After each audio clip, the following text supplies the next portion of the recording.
It's been a couple weeks, but we getting right back into it. We back. But on deck, you guys did have a very interesting conversation with that back-to-back classic albums. Shout out to you for always going for your peoples. T.I., I do believe. Yeah. I'm curious to know. Nobody talking me down. Nobody talking me down off that. I don't think nobody talking me down off trap music, urban legend. I don't think they can. I don't think they tried. They tried to let. They try. See, this is the problem that I have with people's perception of Clifford Harris. Now they try to put him in this box of who he is now, and niggas act like they forget who T.I. fucking was. Okay. That's my problem. So you gotta go. Like, you can't tell me the trap music urban legend went back-to-back classics. Like, I just don't. Some people push back, but some people let that ride. Okay. Let's talk about it. So the subject was on deck. Shout out to On Deck. Shout out to Animal Brown. Who has back-to-back classics in rap? We're just talking about back-to-back. We're not even every Wednesday. Check them out. We're not even talking about the prestigious 3 in a row. We're not talking about a three-peat. We're talking about back-to-back. And there were some interesting names and conversations. Spike Lou, you are the resident hip-hop head. Some people would argue that. You said, yeah. You don't listen to Freddie Gibbs, so I mean that says everything you need. I do not listen to Freddie Gibbs. You know what I will, before we even get in this conversation, you know what I do respect, and I don't think y'all really tag it anymore. But for those who don't know, On Deck TV was always about from a Southern perspective. It was never saying we know all end all of rap. It was always, y'all were very upfront and honest about what perspective you bring in, and that's why I love y'all show, because you never, if you came out and said we just the hip hop people, then people can pick holes in it. It was like, nah, we fuck with what we fuck with, and that's why you can say I don't care about Wu-Tang or Mobb Deep or all this other shit. Where most people would be like, yo, how you gonna have a hip hop pod and not talk about? But nigga, we didn't grow up with that shit, so I feel you. I feel you on that. You preaching. I just like when people. I like when the brand matches the description. I like when that happens. You know, here's a disclaimer. People like you is who we do it for, because you pay attention to shit. You're a detailed person. Like, there have been people that have said, "Oh man, y'all, you got a hip hop podcast. You don't like 36 Chambers?" No, nigga, I don't fucking listen to that shit. You know what them niggas is talking about. But I do respect. I do respect it. Like, I fuck with Ghostface. I fuck with the Supreme Clientele album, I believe, and the Purple Tape. I want to say I fuck with. That's right. It's just same. Different. Yeah, Ghostface all over. He built for Cuban Links, so yeah. You probably had the Purple Tape. Yeah, I definitely had the Purple Tape. Yeah, you probably and I think Big, maybe the best rapper ever. Jay was my favorite rapper at one point. So I'm not East Coast biased. It's the early boom bap shit. It's like, get that shit out of here. Understood. So I ran through a list real quick. Okay. I'm going to ask you, and you tell me if you agree or disagree. Nas, Illmatic, and It Was Written. Which I want to say for the record, there's a lot of people that say that like It Is Written more than they do Illmatic. That's a real conversation online. Okay, so Nas can say he got back to back.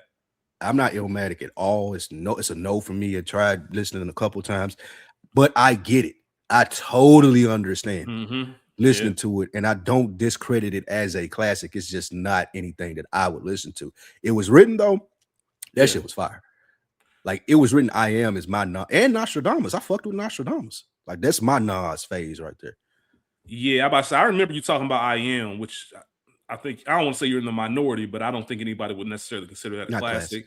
No, because y'all even had the conversation about Stillmatic. A lot of people like Stillmatic, but I don't know if I could call that a classic.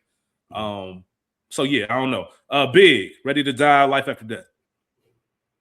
That's another one that I will give to people, because Life After Death is arguably one of the best rap albums ever. Start to finish, double CD, every verse, every song, concept, skit, everything works on that. Flow, everything.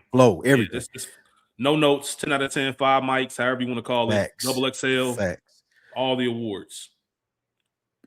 I can understand Ready to Die because of Juicy, because of Big Papa, and I remember that. I remember what Big Papa was doing. I was like, that shit was everywhere. And my mama was listening to that when I was a kid. Yeah, today, right now, today, and Juicy. That shit come on. You know what I'm saying?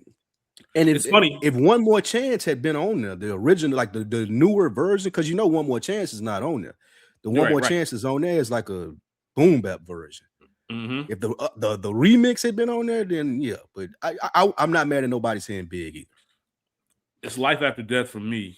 I think that's hands down. We don't even need to have a conversation about what his best album is. I think it's not even close. But on Culture Garden, we do a segment called Classic or Nah. And there are times where I can admit that it's perceived as a classic and still not necessarily call it a classic personally. Right. Like I'll give it the classic title, but it don't mean I fuck with it the same way other people fuck with. That's how I'm not gonna say I don't fuck with Ready to Die, but I think Life After Death is so good. Life After Death is so good that it's hard to go back to Ready to Die. To Ready to Die. You know what I mean? Because you know Life After Death is right there. If you watch it, like it's right there. If you watch Godfather Part 1 and then Part 2, you're not gonna want to try to fuck with 3. Like it's all due respect. Like why do I need to watch that when I got 1 and 2? They right here. So I get you on that. Outkast might have. Outkast might have 3. I'm not giving that first one classic status. You're not giving ATLiens classic. No, I'm talking about Southern Playalistic California. Yeah, I ain't giving. Okay, yeah, you're right. That is the first one. I can't do that. So let me ask you. I would go. You could go ATLiens. Do they have a 3P? But do they have a 3P? No, because I'm not. I ain't giving. I'm not giving. I ain't giving waivers for Speaker Box. No, Love Below was a standalone. Okay. No, here you go. ATLiens, Aquemini, Stank on You. Back to back to back. 96, 98, 2000. Oh man, Stankonia was the Grammy. That was a big monster. It got monster records on there. I think they got 3 in a row. Do you revisit Stankonia? Like I don't go back to that. I listen to Aquemini. I listen to not as much as the other 2. I don't know if I give him 3. I give him 2. I give him definitely 2 with ATLiens. And I think that Love Below is what people think 808s is. That's the original. That Love Below. That is the original Love Below. No skips. Absolutely. Straight through. When you talk about straight through, no skips, like you said, and when you talk about ahead of his time, because remember, this is when Stax was really on his like different shit. And people were like, nah, we want that rapping shit. He dropped that Love Below and people was like, I was so mad. Now? It took me a while to get it. Shout out to Dro. I remember this. Dro picked me up playing that. And I said, bro, what is this bullshit that we're listening to? And it was me, him, and our other homie, Big D. And they was like, man, you bullshit, nigga. This bounce. Like, man, are y'all serious? It took me a while to get to it. But shout out to Dro. Dro was on that shit when it dropped. He was like, nah, this nigga, this is fire right here. Shout out to Dro, man. Dro texted me last week, man. Shout out to Dro, man. Yeah, man. I fuck with Dro. My favorite rapper of all time does not have a back-to-back classic. Gibbs. I told you, Gibbs got 6 in a row. That's insane. That's fucking pre-sale tickets for Gibbs' next concert went on sale today. You think I ain't gonna be in there? Come on, I might get 2 shows. Where's it gonna be at? There? Where you at? You're not traveling. I'm not to have an intervention. You're not traveling to see Freddie. I might go to San Diego to see him. I might make a trip out of it because I ain't never been. But you know what's funny? You know what's funny? You know what I thought to myself? If I told you, I'm like, if I told Spike Lee the cities that he's going to, this nigga gonna be like, I told y'all this nigga make music for motherfucking forklift drivers and Amazon delivery people. Where Milwaukee. He dare. He go somewhere. Nah, it's not even that. I gotta tell you now because just so you can have your fun with it. Just so you can have your fun with it, man. So the first city, West Des Moines, Iowa. There we go. There we go. You remember? I don't know how well you remember House Party 3, but when they had them on the Chitlin circuit and they was going to all these niggas keep running Mississippi, like that's what I felt. After that, he's going to Fayetteville, Arkansas. After that, shout out to my nigga Gibbs, man. Although I finished. After that, he's going to Chesterfield, Missouri. Oh my god. Then he's going to Madison, Wisconsin. Hey, then boy, he's going to St. Paul, Minnesota. Hard ankle cities, boy. It ain't gonna be no soft ankles in there, nigga. It ain't gonna be no soft ankles in there, nigga. No CeraVe, no moisturizer, no nothing. Nah, niggas is about to be ashy, smelling like Black and Milds. But it's gonna be a good time. It's gonna be a good time. He is going to a few more places. He'll be in Queens and some big cities, but what's the name of the Newport 100 crew? The Last Rabbit. The Newport So, 100. He took the last. Hey, you a silly motherfucker. He took the Last Dragon logo and made it the Last Rabbit. So that's what he got. We talked about Kanye. This nigga having the wine black and mild. The wine black and mild is crazy. Remember they had the jazz flavor? They got the jazz flavor. Yeah, man. They about to be throwing them bitches in the crowd. Shout out to my nigga Gibbs. Oh, shit, Grammy, man. hey, Grammy Gibbs. Shout out to Grammy Award winning Gibbs, man. He was on that Leon Thomas Mutt. Really? Yeah. The original version or it's a remix? So I don't know the real story behind it because there's multiple versions they try to push out, but he's on the album. He won a Grammy. Oh, I didn't know that. Yeah, he was on the Grammy Gibbs. That's what you got to call them now, Grammy Gibbs. Nah. And he should have been nominated for Alfredo too, but that's neither here nor there. Listen, let's move on. Kanye, I think, got a 3-peat. College Dropout, Late Registration, Graduation. Kendrick probably got a 3-peat. My Beautiful Dark Twisted Family. Yeah, but 808s came out. Yeah, 808s. 808s came out in between. We talking about consecutive in a row, not just total classics. Kendrick might have. I'm not giving damn. I ain't giving damn it. I can't. I can't listen to damn. I can't. What? That's his worst album. What? Damn, his worst album, man. I'm a Kendrick fan. I got Good Kid, Mad City first. I got To Pimp a Butterfly second. He was talking about you in that song. He was talking about you in that song. What song? When he said if he got to slap a pussy ass nigga, he gonna make him look sexy. He talking about you. You got Damn as a classic. Damn is a classic, bro. What?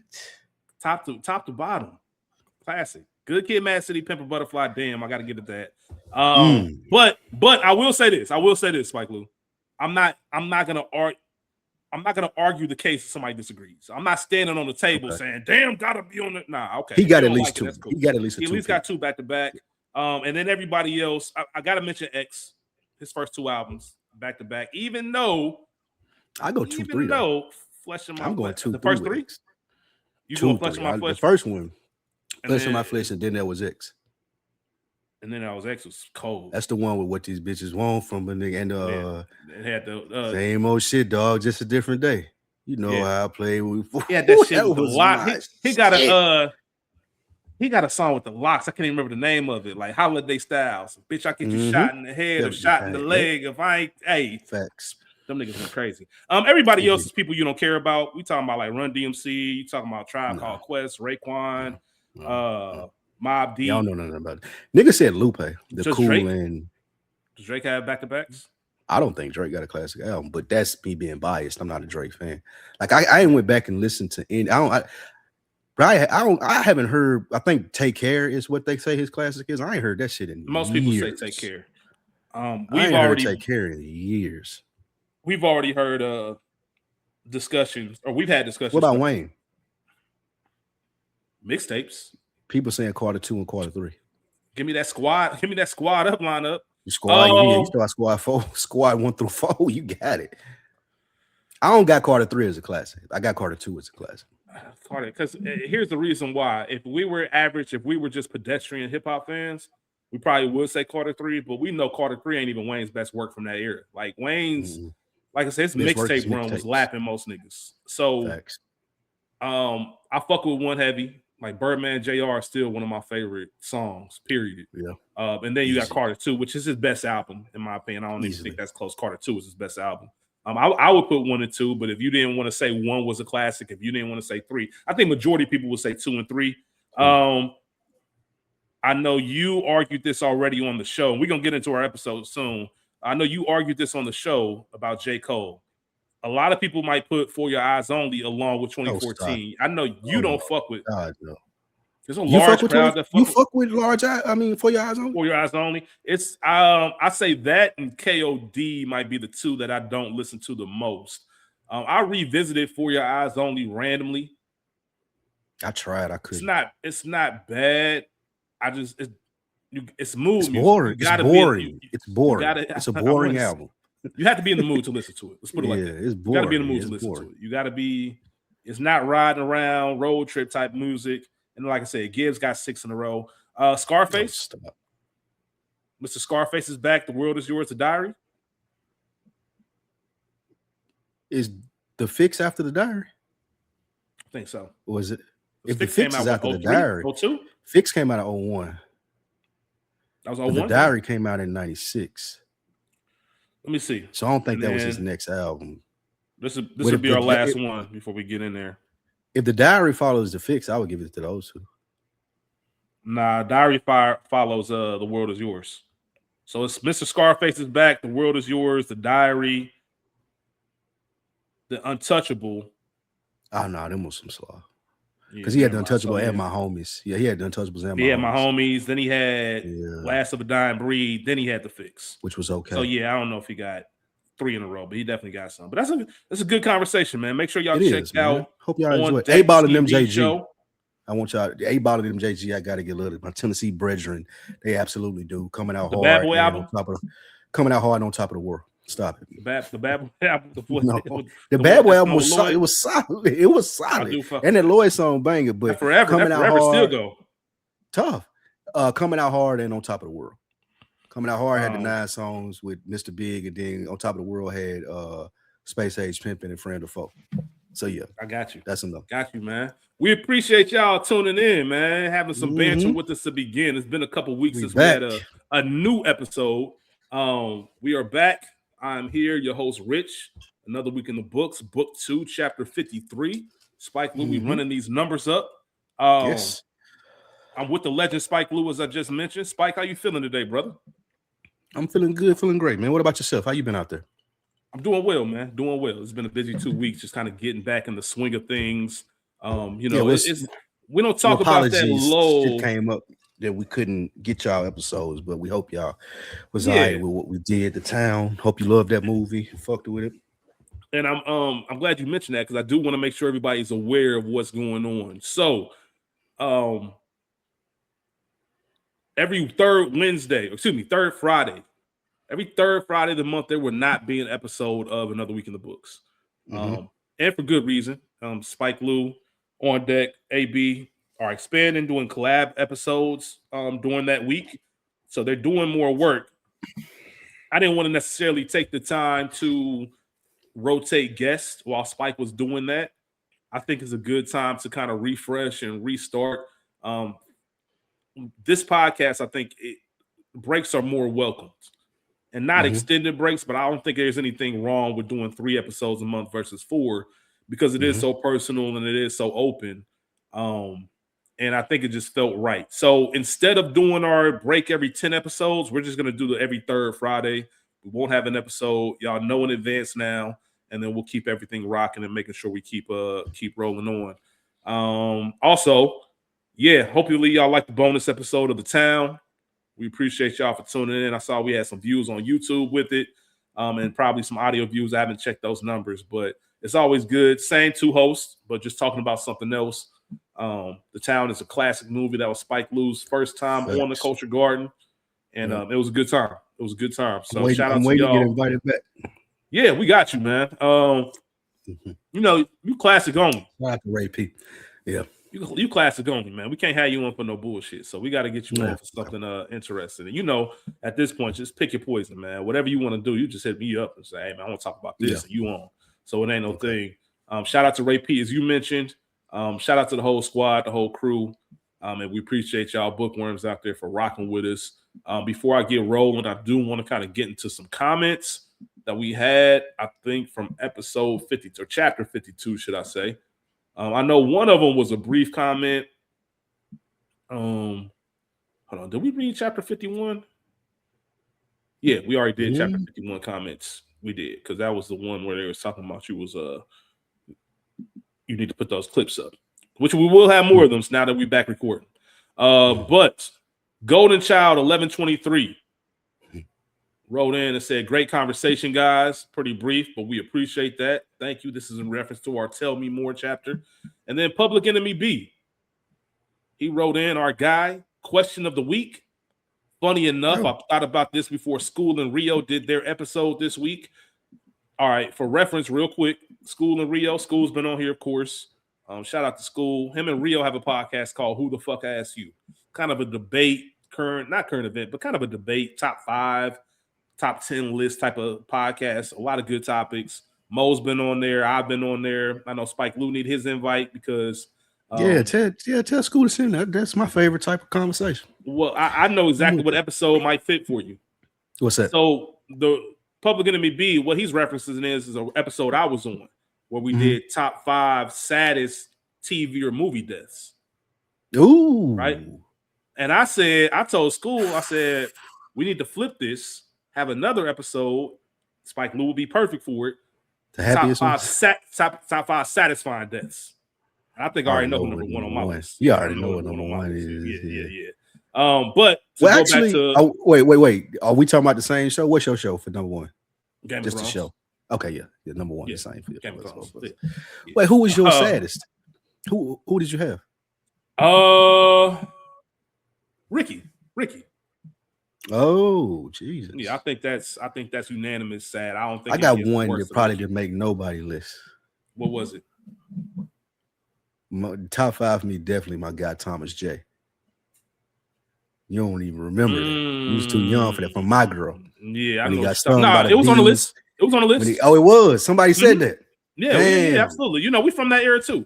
Yeah, from that era too. Thomas so, J, Thomas man. J. You can't see without his glasses, man. Can't see Not to give the episode away, because I don't want to give the order, but Thomas J was on the list. G Baby was on the list from Hardball. Somebody that we all missed, my boy D. Shout out to D Hall. My boy D wrote in. I mean, as soon as you said, I'm like, damn, I should have put that in. And I just referenced the movie not too long ago. Sonny and Godfather Part 1. Ooh. That fucked me up every time. Because they did Sonny dirty. They did Sonny. Part of the sad shit ain't necessarily. It was his fault, but it was sad. And that's what I was just about to say, Spike Lou. It ain't necessarily like, because Bodie was on my list. And Bodie knew, you knew this was going to happen. You know this life.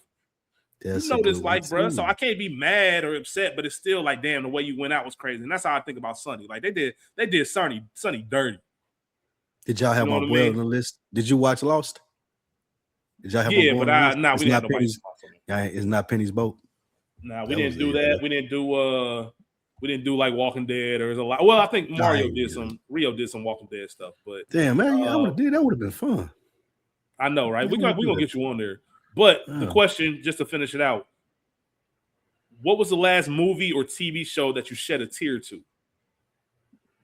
Do you have an answer for that? Shed a tear.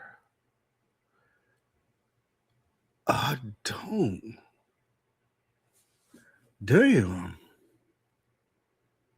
I don't have an answer to that. I have to think about that more. Not shed a tear, like but got choked up. But it wasn't even in a. I think for me now, it's more so when I see something that makes me in a happy way. Like I remember looking, like not shed a tear, but being like make you emotional. I think the last thing that I looked at that made me emotional, like damn, that's fire, that's dope. That like made you feel good. I would say was Forever on Netflix. What was there with a Wood part Harris? in particular? Absolutely. Absolutely. When he was talking to his son and he was like, nah, yeah.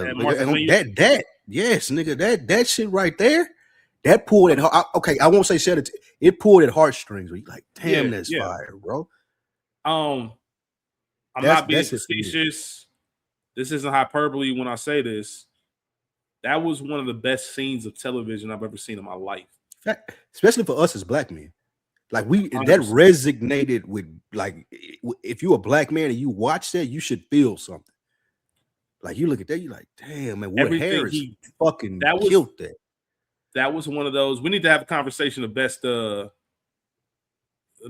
dads one day. But that was one of those. There's no way you don't want Wood Harris. Not Wood Harris. I wish that was my dad. Character as your dad. Yeah, you're like, I wish that was my dad. Throughout the entire series, but also that talk he had. Like we don't have kids, as y'all know, but if I had a youngin, man, I hope I can give him that same talk. Even the whole like, it's easier if I can just ignore it. He was like, nah, you don't want easy, man. That's not what we do. You gotta go through the fire and see who you are on the other side. Like that's a bar. And if you gotta live, you don't understand that line if you're 19, 20, 21. You gotta live some life and go through some shit. And really go through that fire and look at yourself standing on the other side, like, yo, I can do this shit. Because that shit ain't easy, man. Like making a good. making a decent life for yourself is not easy. Hell no.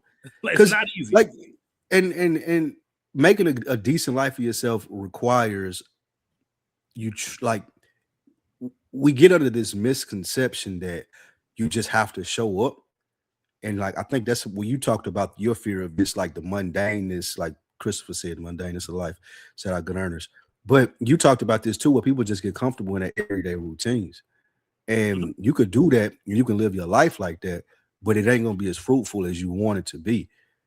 And that speaks a lot to it. Just like that, like you gotta take the licks, bro.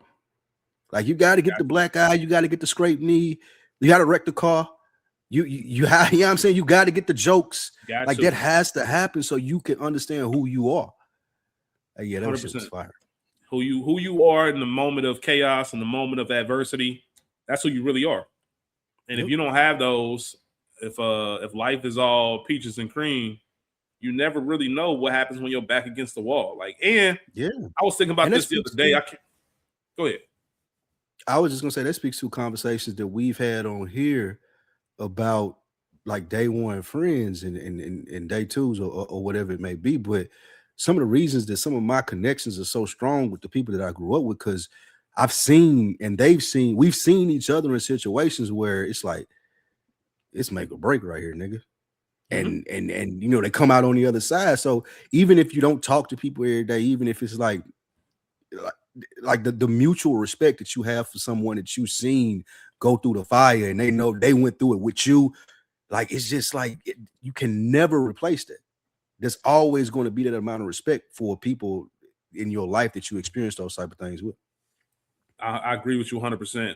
And I think everybody in their life, you don't really know who you are until you have that this gotta work moment. Like when you're back against the wall, there are no other options. Like this has to work. Like for me to continue existing, this has to follow up. This has to go through. This has to work. Otherwise, it's over. It's done. Yeah. And a lot of us face those. If anything that I believed in is true, this got to happen. This got to work. I got to do this. I got to make this happen. And the best thing about that is, and I think what people lose sometimes is it ain't always the result that you're looking for. It's the experience that can spawn off into something else. Like it ain't gotta be the intended result, but you gotta go through it to understand where you were supposed to be headed to. And I think that's a lot of times that people think people get to and be complacent with not chasing this goal because they think it's unattainable. But the thing ain't making it to the goal. The thing is doing it, trying to achieve it, and seeing where that takes you. It may not lead you to where your end goal was, but it may lead you to something way more fruitful. So yeah, you spitting because I've talked about that briefly in the past. Just I think somebody asked me about recording and podcasting. And yeah, I got goals and visions. However, I'm also open to the fact that maybe this leads to something else. Something else comes from it. You know what I mean? Like, even if it's not this, well, maybe it all. I'm a strong believer that what's meant to happen always does. Like, nothing's by accident. If I get that gut feeling to check something out, it's usually for a reason, and good things happen when you follow your intuition. Sometimes you just got to show up and see what happens. Show up to the event and see what happens. You never know who you're going to meet. We actually talking about a movie here on Culture Garden here soon, Have Plenty. If I don't know if you remember that movie, Have Plenty came out in 97. It's like a real low-key underground. You wouldn't really know any names in it. Hill Harper was in it, but it's one of those movies. But I know Hill Harper. Yeah. You remember that book he had? Did you read that book he had? No, I do. I know what you're talking about, but I ain't read it. If I did, it was years ago. Yeah, the only thing I was gonna say about Have Plenty was if you look at the origin of that movie and how everything kind of came together, like it was supposed to be just it was a $65,000 budget. It ended up Babyface and Miramax ended up buying it, and it all was really in a span of 4 months because he went to something and met this person, and they was like, "Oh, I fuck with this. I'm gonna introduce you to this person," and the ball just kept rolling. So it went from I took out a third mortgage, or my mama took out a third mortgage on her house to help me finance to this. So we sold it for $1 million some dollars. Yep, facts. So even for example, if someone approached you and was like, man, I listen to your TV stuff. I know you're educated. I want you to teach a course on TV. Like, you wouldn't be mad at that. And that ain't the path that you chose. But based off the fruit of your labors and what you've done, that's something that if somebody came and did, you'd be like, damn, I wasn't expecting that. So we both talked about it. Shout out to Miss Gina. I believe her name is Miss Gina. Gwinnett. I can't remember. It wasn't Gina. I'm thinking about what you sent me about the Gina Views. Mo gonna tell us. Shout out to Gina Views. It was Gwinnett or Gwinnett. She's a teacher in Cincinnati. One of the best compliments that we've ever received when we were doing Good Earners is she said, I wish I could show my students The Sopranos just so they can listen to your podcast and understand how to break things down. And that was one of the best compliments we ever I can speak for you because we talked about it in real time. To think that the way we look at a TV show and a scene and break it down and go through the thought process, to think that something that you do for a profession as a teacher, that is so good that you can actually put this in a course. I thought that was incredible. And it's stuff like that lets you know you in the right lane. Like, you're doing what you're supposed to be doing. And then everything else is just the work you put in. Or like Nip always say, man, I ain't do nothing special. I just ain't stop. I just ain't quit. Yep. And that's really what it's about. Facts. Undoubtedly one of the best compliments.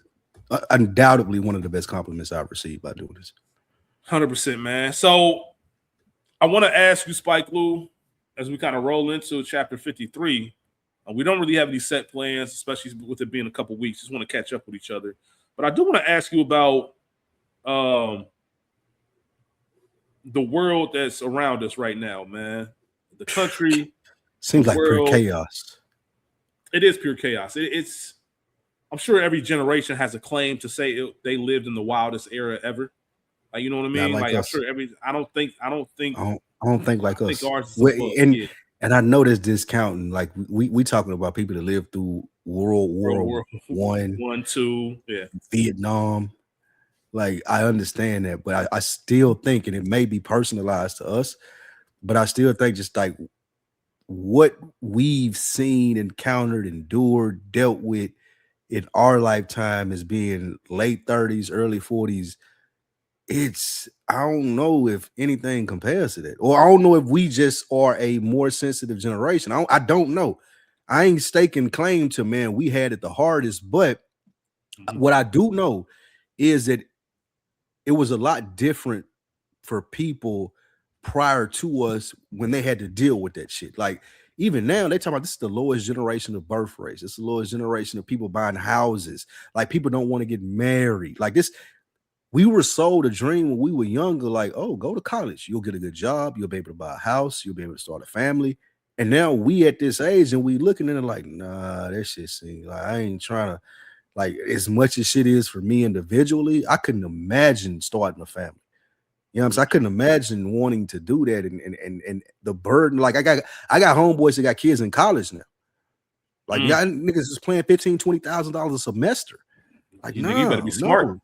Yeah, nigga, you better get to, or you better be able to hoop. Something, ball out something. But to think that, it's crazy. I think I personally would say this generation of chaos is going on now. We experiencing some of the craziest times in American history. How much of it do you think is the accessibility to everyone, given technology with internet, that's a lot to do with cell phones? There's always, I'm sure everybody's seen this because it floats around, a meme that says we were never supposed to have this much access to people. No, like, we were never supposed to. I saw something else that I thought was funny. Hey, he said my granddad might have seen 6 bad bitches in his whole life. We was never supposed to see this many bad women at once. Like, that's a point. Like, all of that's us. Hey, he said it like it's funny, but it's real. Like, my granddad probably only seen 6 bad bitches his entire life. Bro, like, there now was you a can time just open your phone and see them all over the place. Me and my homeboy me and Scoops was talking about this. Like, the one, to your point, you had to go out to see bad bitches. Like, I couldn't see them online. Like, very rarely did niggas have internet. So you had to go out to a club, to a skating ring, malls. My fault. We ain't even talking about actually having to approach them and talk to them to get there. There wasn't no slide and no DMs. That's getting to my point. So look, bro, you had to walk up to them, get the number. Not even that though. That ain't even the worst part. This is the part me and my homeboy was talking about. You had to call people's house, not their cell phone, nigga. They brother might answer. Next nigga might be on petty. The dad might answer. The mom might answer. The older sister might answer. Like you never know. Like it built character for us and being able to talk to people because we couldn't just hit a motherfucker up and have direct access to them. Like I remember the mean ass mom was like, nigga, what you doing calling? What you calling my daughter for? Like, and having to answer those questions if you wanted to talk to her daughter. Like it ain't no nigga, I'm just gonna hit you up on your DM. Like, no, nigga, you gotta call the house. Mom's got to be cool with it, and you got to worry about what you said because she might pick up. She might pick up while y'all talking. That's a fact. You ain't even talk about that. The listening in, and the best you could do is just hit her with the, hey, I'm gonna call you at like 5:03. Make sure you buy the phone. Like, or that's it. I was gonna say ring. I'm gonna let it ring once, hang up. You start 69 it or start whatever it was, start 67, and you'll hit me back, and then we can talk. Yeah. But don't let it be late. Like, bruh. Somebody answer the phone. What the fuck you doing calling the house this late? Who the fuck is this? You hear y'all still doing on this phone? Who the fuck is this you got calling our phone this late? Yeah, and that too. Spike Lou. I know you done been on the phone at 1 a.m. and get that random mama on the phone. Like, hell no, I know you ain't on this phone. Yeah. I'm gonna talk to you tomorrow. What? People don't even know what that shit was like, nigga. Come on, bro. That built that was different. That built character though. Yeah, I'm about to say, you took the words right out of my mouth. That built character. Not to be on some old man get off our lawn shit and compare generations, but there really is a difference between, if you look at this generation now, Gen Z, a lot of the social skills are gone because of stuff like that. Absolutely. You gotta think on your feet. You gotta be quick with it. All that shit, man. You actually had to knock on people's doors and go pick them up. If you were trying to take a girl out or whatever, maybe it was like a movie night. You could get dropped off at the movies or the mall. And y'all can link up there. But if you was really trying to make some motion, it was like that. So interesting times. But motherfuckers had to meet you. Like now people have like whole secret friendships. Well, not secret, but friendships, relationships that they family, friends may not know about because they got direct access. But like back when, to make us sound old, like you saying, like it was like, nah, you got to go pick her. You got to knock on her door. Yeah, like you can't know. You could call people now and be like, I'm outside. Like we had, like now we blew the horn, and that was if it was somebody that you was cool with, and that still might be like, nigga, why you blowing this horn in front of my house? Exactly. You gotta go knock and all of this shit, like Martin and Will Smith and Bad Boys. Oh yeah, like Reggie. Yeah, like what is you? Like I've been through that. I done been kicked out of houses before with niggas like, what the fuck y'all little niggas doing over here? Get the fuck out of my all of that shit. So yeah, it's a different time, man. So with that being said, how do you, knowing that we have all these distractions, know we have access to everything? Because I think the difference between this generation and prior, the ones we grew up in, is we can literally block all this out without trying, right? Yeah. If I don't turn on the TV, the internet was around, but it wasn't like it is today. You weren't just necessarily online surfing all the time. Most of our time online was trying to burn music. We on LimeWire downloading some shit. We weren't getting our news yet from the internet, rooms, right? Yeah, like you weren't going to, you weren't going to I don't know, NPR.com or something or CNN.com. You would just turn on the news or get a newspaper. Like that's how you kept up with things. And if you just happen not to watch the news, you could be out the loop for. There used to be a time, and I know a lot of people listening are our age, so you know this. There used to be a time where you can literally go a day or two. You can be on your Stacey Dash. Remember when Stacey Dash a year later was crying about DMX dying? Like, that's some 90s shit.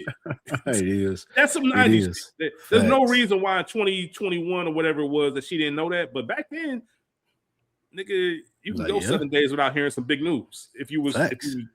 Especially if you wasn't like a newspaper reader. Like if you wasn't just tapped in, like you said, watching the news, watching Entertainment Tonight, like that was where you found the news at back then about the celebrities. Facts, nigga. You watched Entertainment Tonight back then because we didn't have that much access.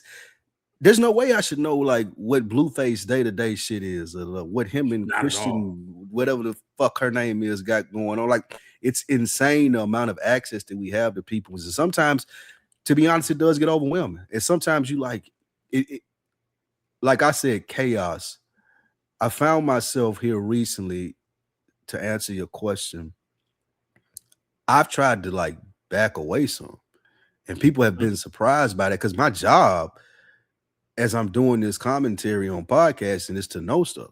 But I've not been, I've resorted back to the times that me and you were speaking to, in the sense of like, bro, I don't want to, and I'm not being insensitive to it. I just don't want to hear it.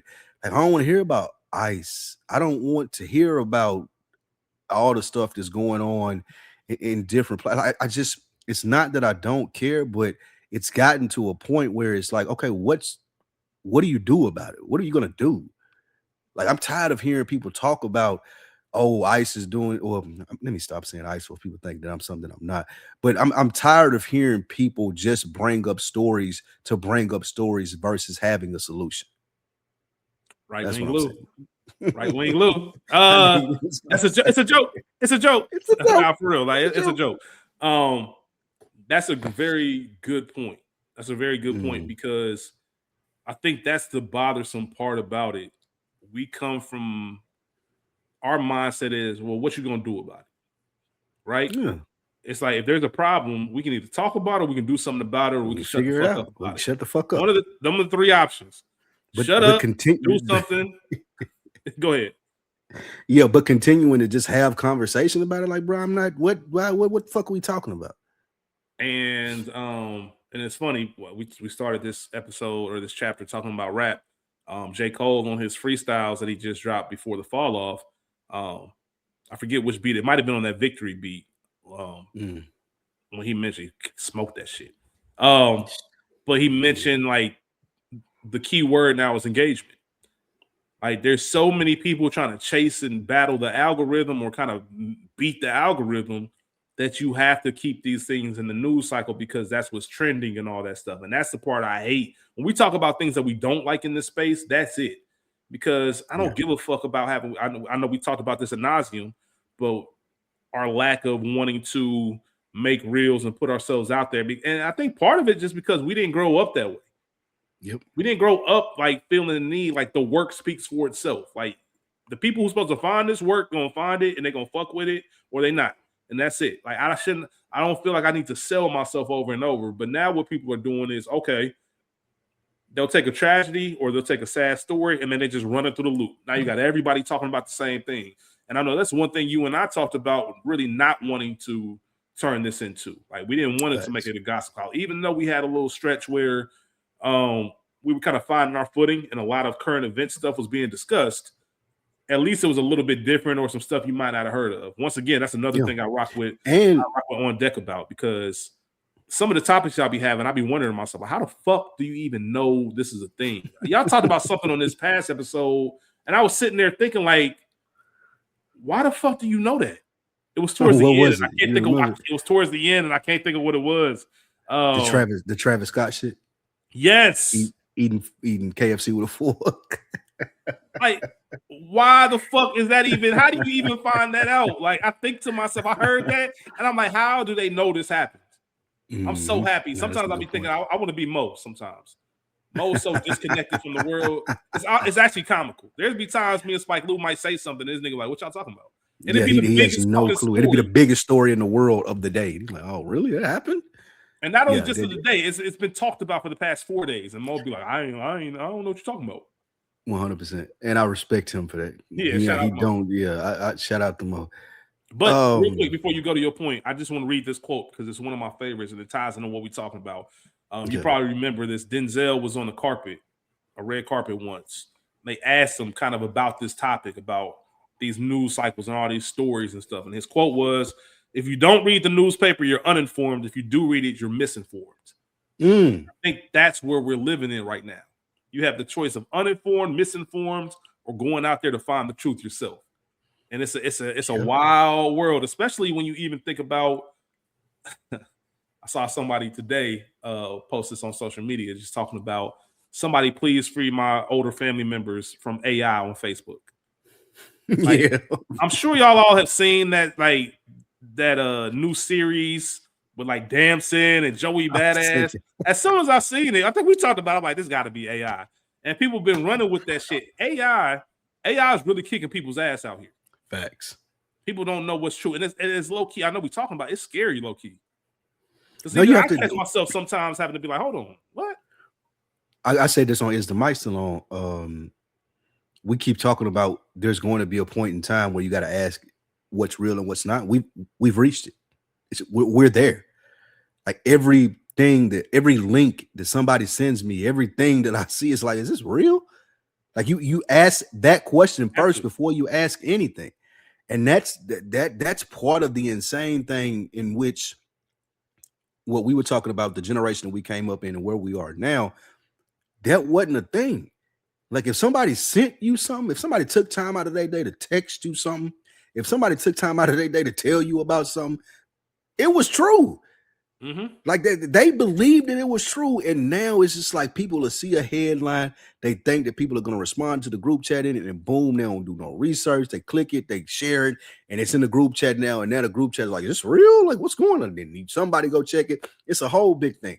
But to your point of when we got to talking about like hot topics or current events, what I love about the people that listen to this show and that take it to heart, that listen for a reason, they got on us about that. Shout out to Phil, shout out to Dro, shout out to what's that guy name in Chicago that we had on, like Q. Shout out to Q, man. Q. Like every Divine Thought, I know he's Instagram, but everybody that was like, bro, what are y'all doing? Like this ain't, I don't come here for that. That's everywhere else. Over here, like this is my point in the week where I've heard all of that. I want to hear niggas talk about real stuff, like being black men, being outside, being single, doing these things, and y'all are like kind of catering to the curb.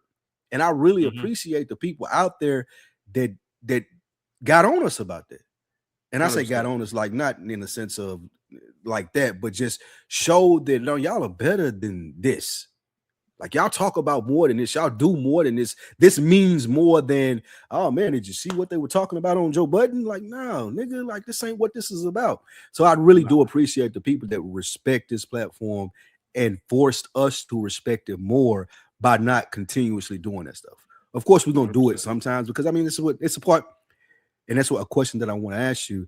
It's a part of our job, but it don't have to be our full-time job. Would you consider yourself a culture commentator?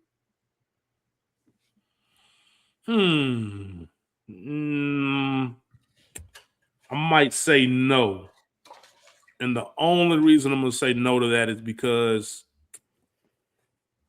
well, damn, let me think about this.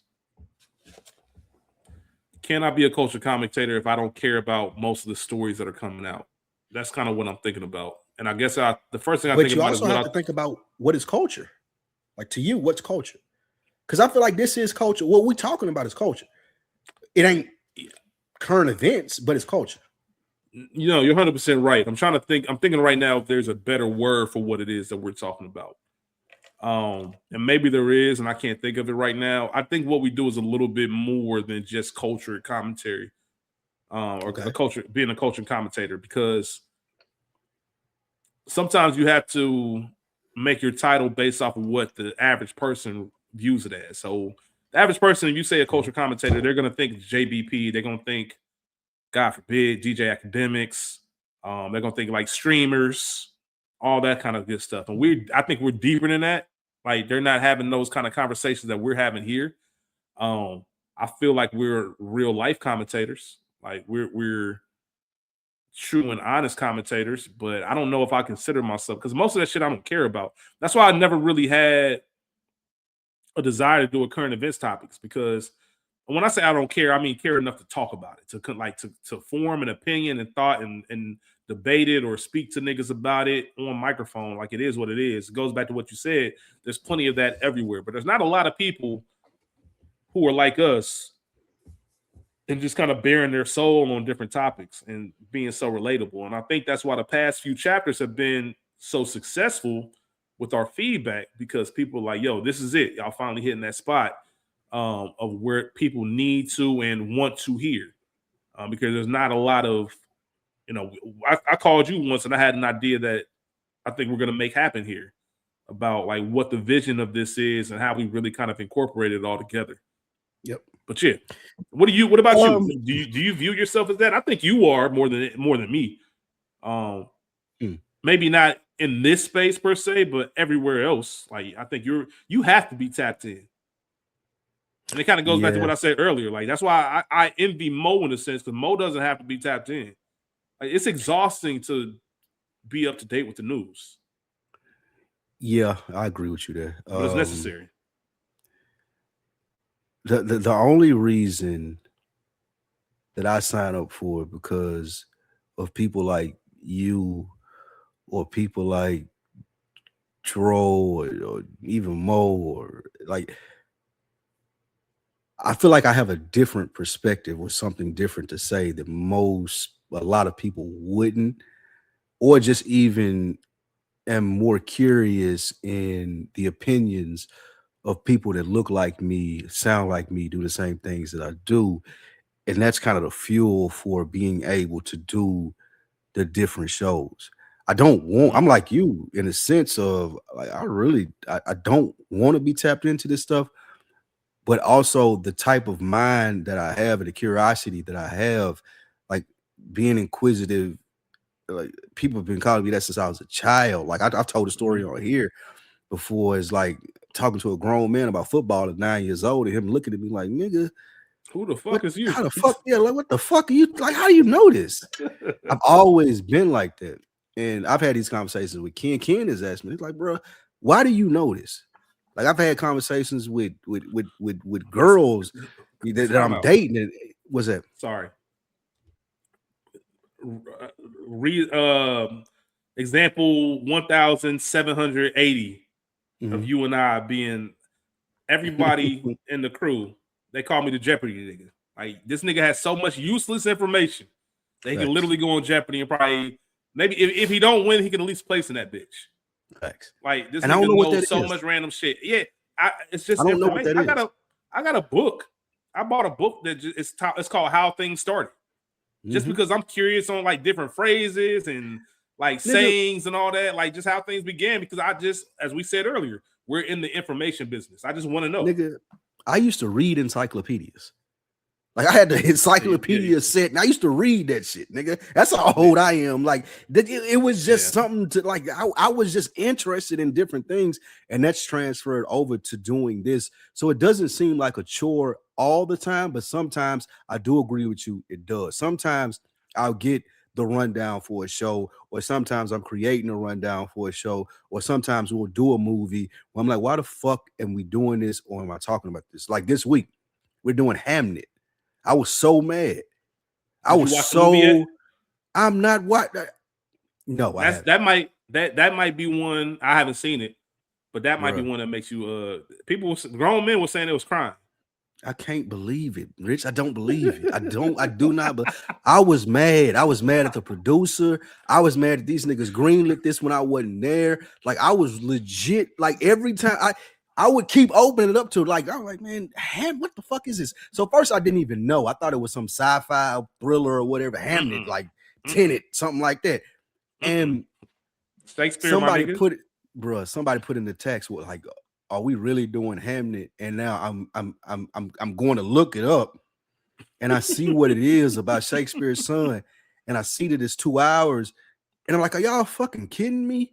Like, why are we doing this? This 4 grown ass black men in their 40s talking about fucking Shakespeare. I don't want to do this, but it's part of the job. It's part of like we're doing it for Oscar review season. Like the Oscars coming up. It's a that thing makes sense now.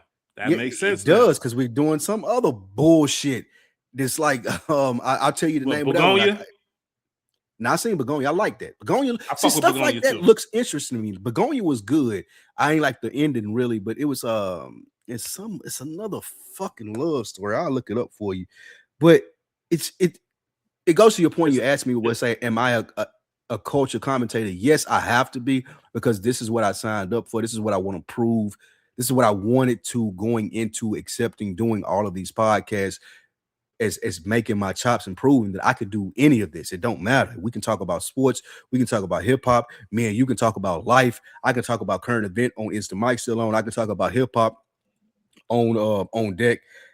We can talk about the latest movie that came out, the latest TV show that came out. That's what I signed up to do. But do I enjoy it all the time? No, absolutely not. There are times when I roll my eyes. Is it sentimental value? That's it. I was looking at, and that's it.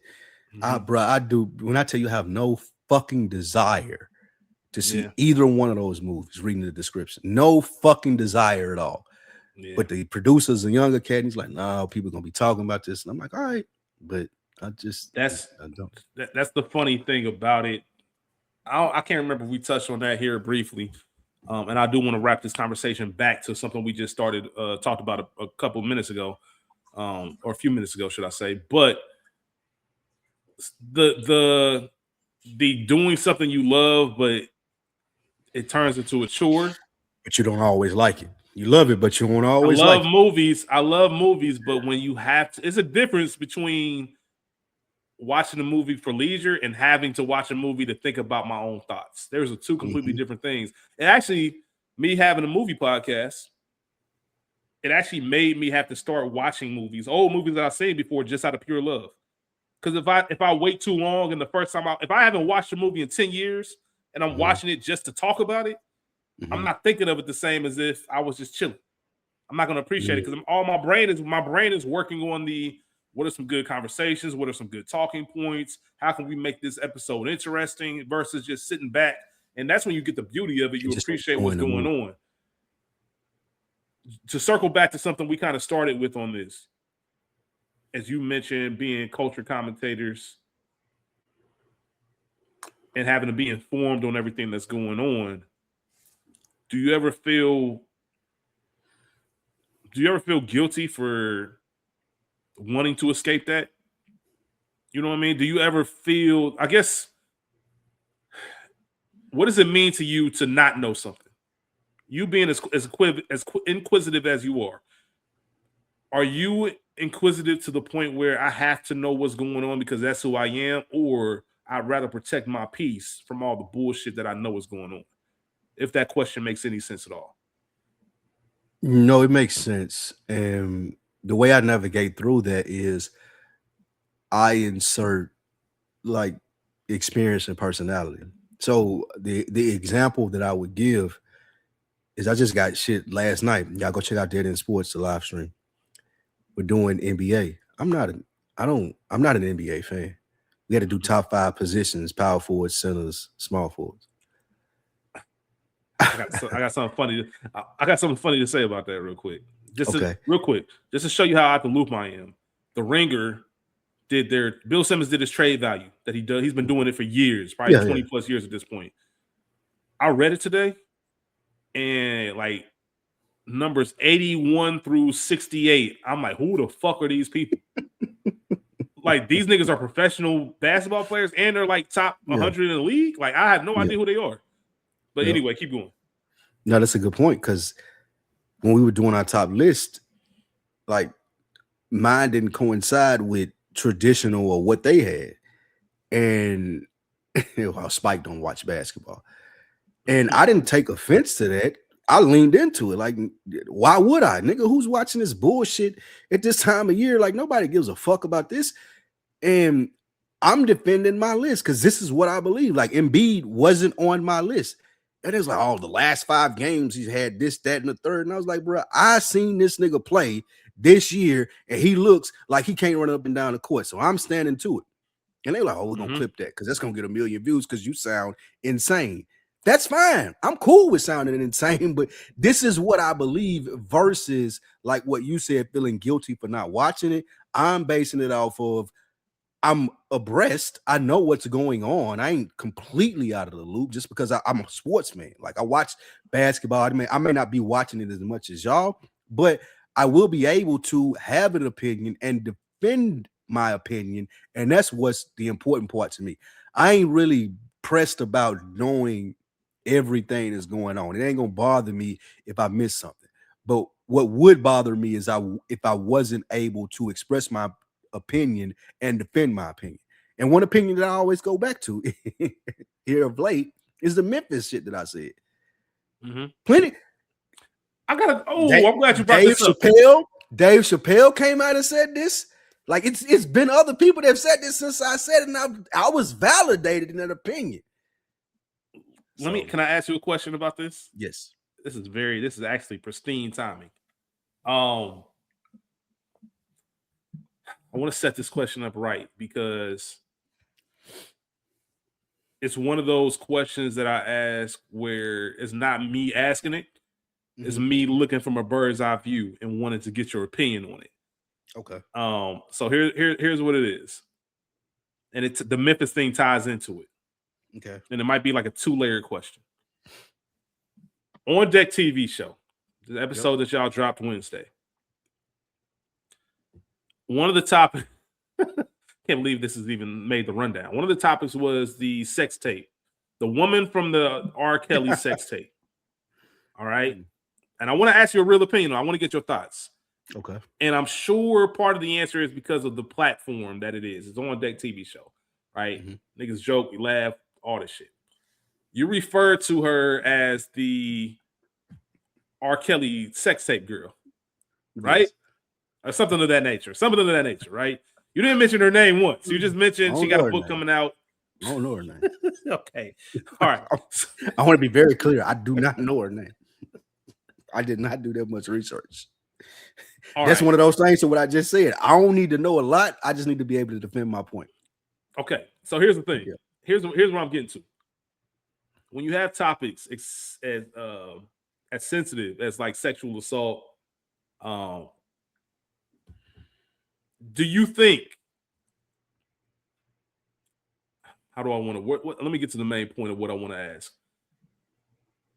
If someone came out and said that they were offended of how you described that woman, like, hey, you should have taken something with a serious matter and done the research to find out her name, reference her by first and last name. Don't just refer to her as the R. Kelly sex tape girl.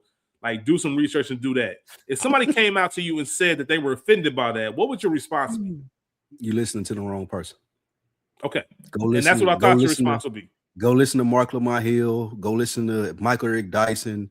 Go listen to Don Lemon. I'm not those people. This is like how I carry this is you can cut it off. Okay. That's number one. That's number one for me. You can cut this shit off. Hold that thought. Okay. Let me go further.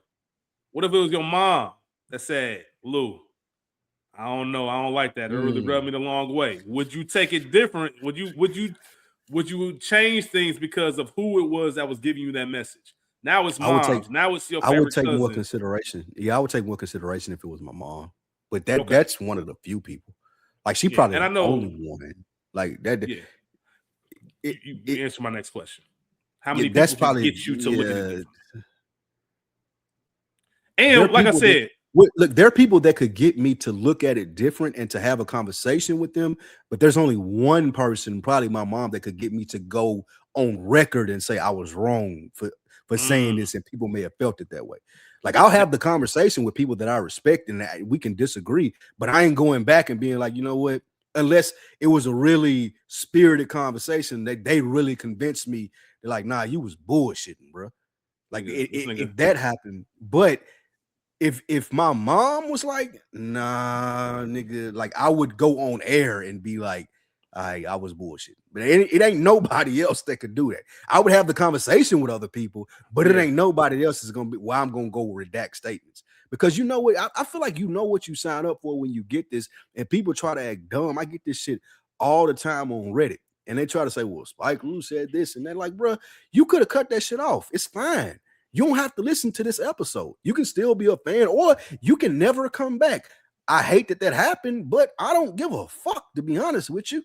Like, if you don't like something I hear, I ain't make you sign up for this. You voluntarily came to this. Like, you're looking for this type of thing, whether you hate listening or whether you support listening, you're looking for it. And I'm going to give you what you're looking for. I feel like that's my job.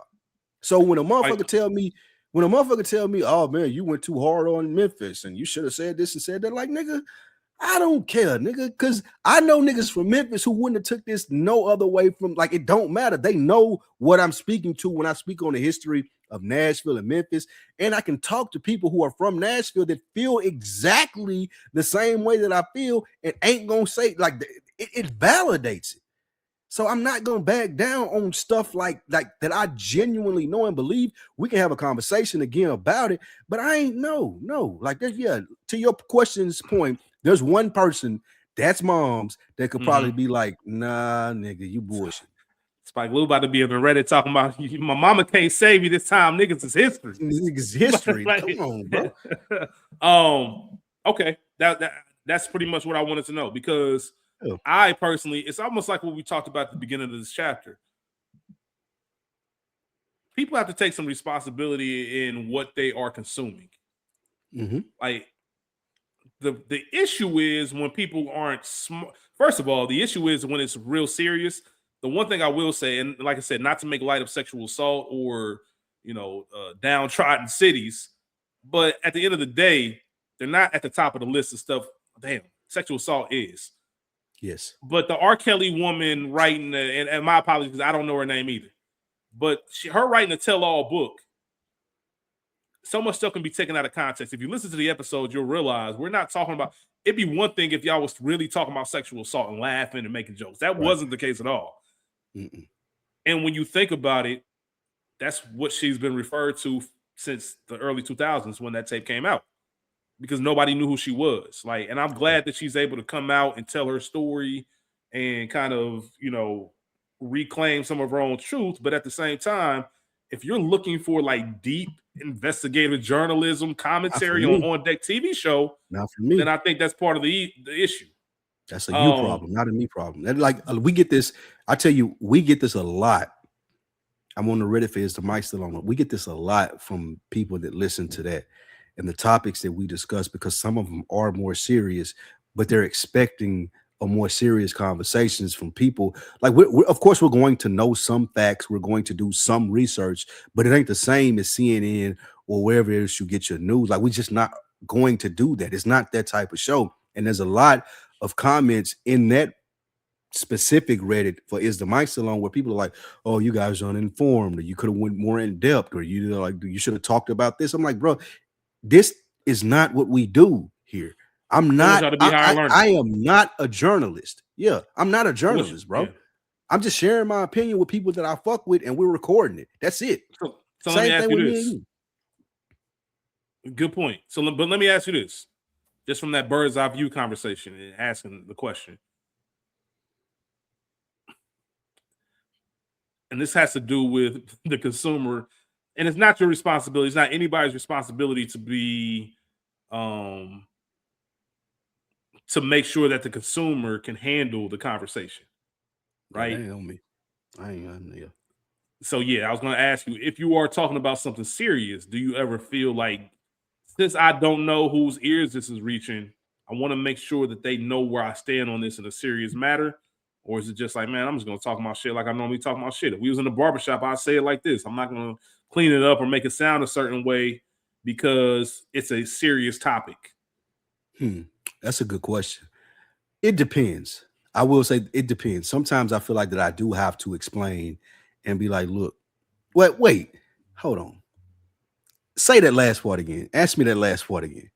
It's mainly about, okay, unfortunately, we've lived long enough to know there are some dumb people in the world.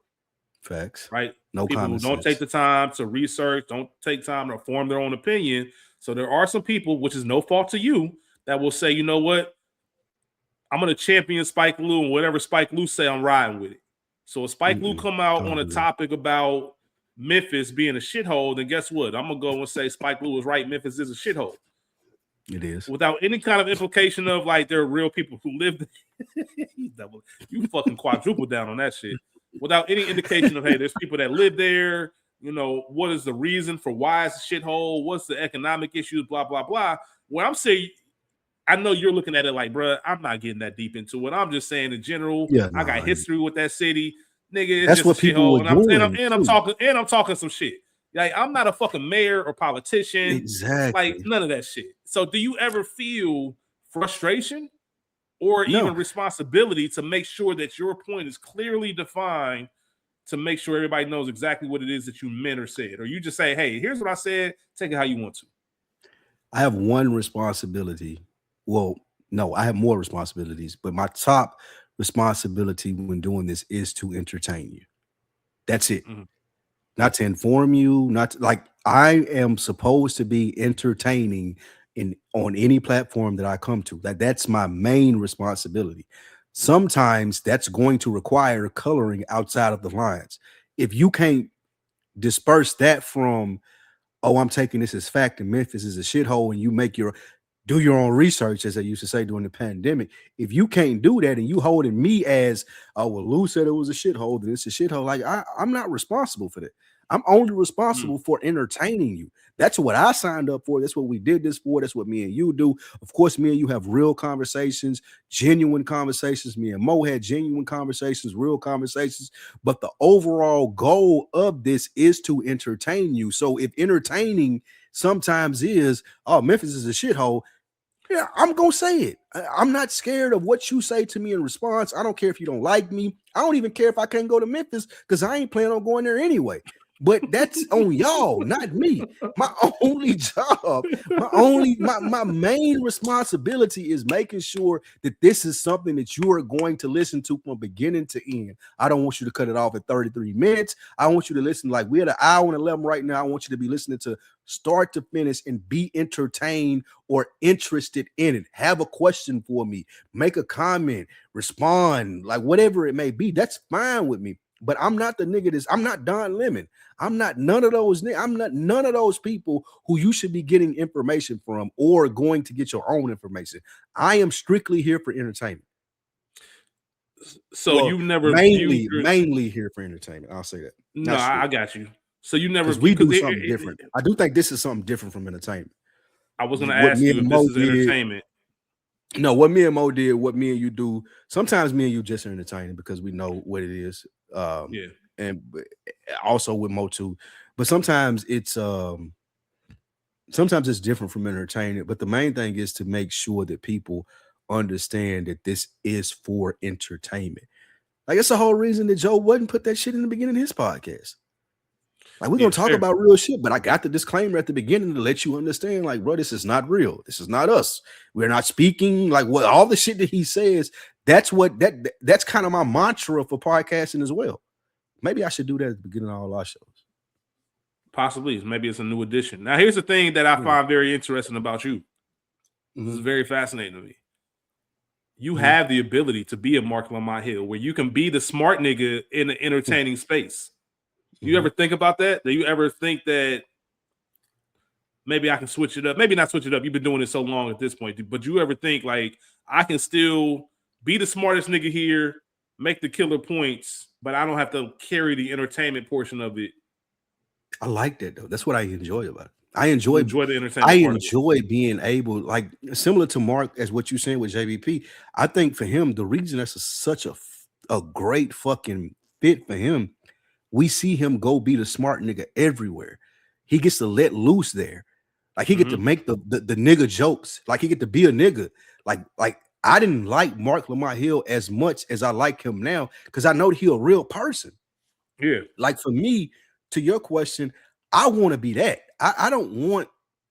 I enjoy it more being able to just be the entertaining person, or to be able to be ignorant sometimes and people not expect me to be the smart person. Like, I like that. I like being able to, like, yesterday, like, they were going crazy on my list and shit like that when I was talking about, like, one, because it's a going narrative that I don't watch NBA, and two, I was shitting on their list. These niggas had LeBron and Durant is still number 1 and 2. I'm like, y'all niggas sound fucking crazy. Yeah, LeBron's still the same, the top small forward in the NBA. That's fucking insane. But I appreciate being able to say that. And they trying to go from statistics standpoints. Well, LeBron is 40. And I'm like, bro, I don't give a fuck about none of that. I seen him running up and down the court. That nigga don't look the same that he used to look. There's no way he's the number 1 small forward. To correlate that to that, I love to be able to be to speak freely, to be able to be the person where I can't believe he said that. I don't want to be able to, I don't want to be the smart nigga. Like that's that somebody else can do that because I feel like not that it's too much responsibility, but it's too like it's too like quarantine stringent. Like you have Yeah. to be like that all the time. I feel like if you the smart nigga, me, I would rather just be the nigga with an opinion that most people may not agree with, or they may agree with and want to say and they didn't. That's my job. That's what I'm here to do. Yeah. I like that because that's part of the reason. That's part of how I approach this. We've talked about it. This is the most serious um podcast that I'm a part of. Oh, facts. This However, is the most however, important. This is the most important podcast that I do. yeah. Easy. However, Easy. that doesn't mean it has to be submitted to CNN. You know what I mean? No, Or no. MSNBC or anybody else for a conversation because there are certain things that, of course, you have everything going on, like the murders out there in Minnesota, ICE raids, all that stuff. But that doesn't mean that you're gonna find that here. What we might do here is saying, hey, there's a lot of shit going on in the world. How are you dealing with that? How are you coping with that without actually having to rehash the news? Because I do feel, and this goes back to what I asked you earlier, I do feel that if we're going to talk about, and I say we as like society, if society is going to have conversations about real shit, only certain people should be having those conversations. Yes. I think there should be a very clear line on the way I approach it. So yes, we all know if we have a conversation about and just say, hey, the world is a fucking dumpster fire right now. How are you doing with it? We don't have to go into detail about what we're talking about when we say dumpster fire. I think we have enough faith in our audience that they know exactly what we mean. Look around. Everybody's down. Everybody kind of in survival mode because it feels like the empire is falling. We all can feel it. We don't need to sit down and hash out what the reasons. Something is shifting, definitely. Yeah. Something's definitely shifting, and we can feel it. Like you just open your eyes and pay attention, you can feel it. That doesn't mean we're gonna have all right, let's bring in this guest and run down what are the top 5 reasons as why we're feeling this way. We don't have to do that. We just know it exists, and now we need to figure out how to actually cope from it and deal with it and move forward, how we can become better with it, how we can pull other people with us to make sure we stay uplifted during these troubling times, how to maybe say, fuck it, crash out, because it is a crash out season. Whatever the answer is, it's got to be authentic to who we are. I'm not a journalist, and you say that all the time, Spike. We're not journalists. I did study journalism in school, which is ironic. Mass communication, yep.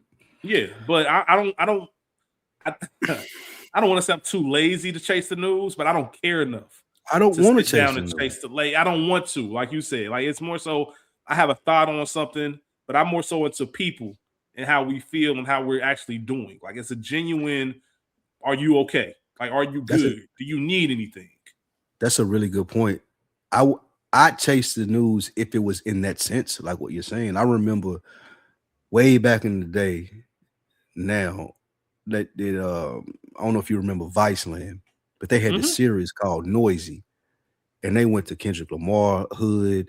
They went to different hoods down here in Atlanta. And it wasn't, they were just talking to people. And it was so like raw. It wasn't like a rapper interview. Like they had Kendrick Lamar sitting in the backyard in his old neighborhood with his whole blood homeboy or whatever it may be. I remember, I know what you're talking about. You know, yeah, the Noisy series. That's one of the best. That's one of the best series that I've ever seen. They talked to 21 Savage, I believe. I think Trouble, R.I.P. was on there.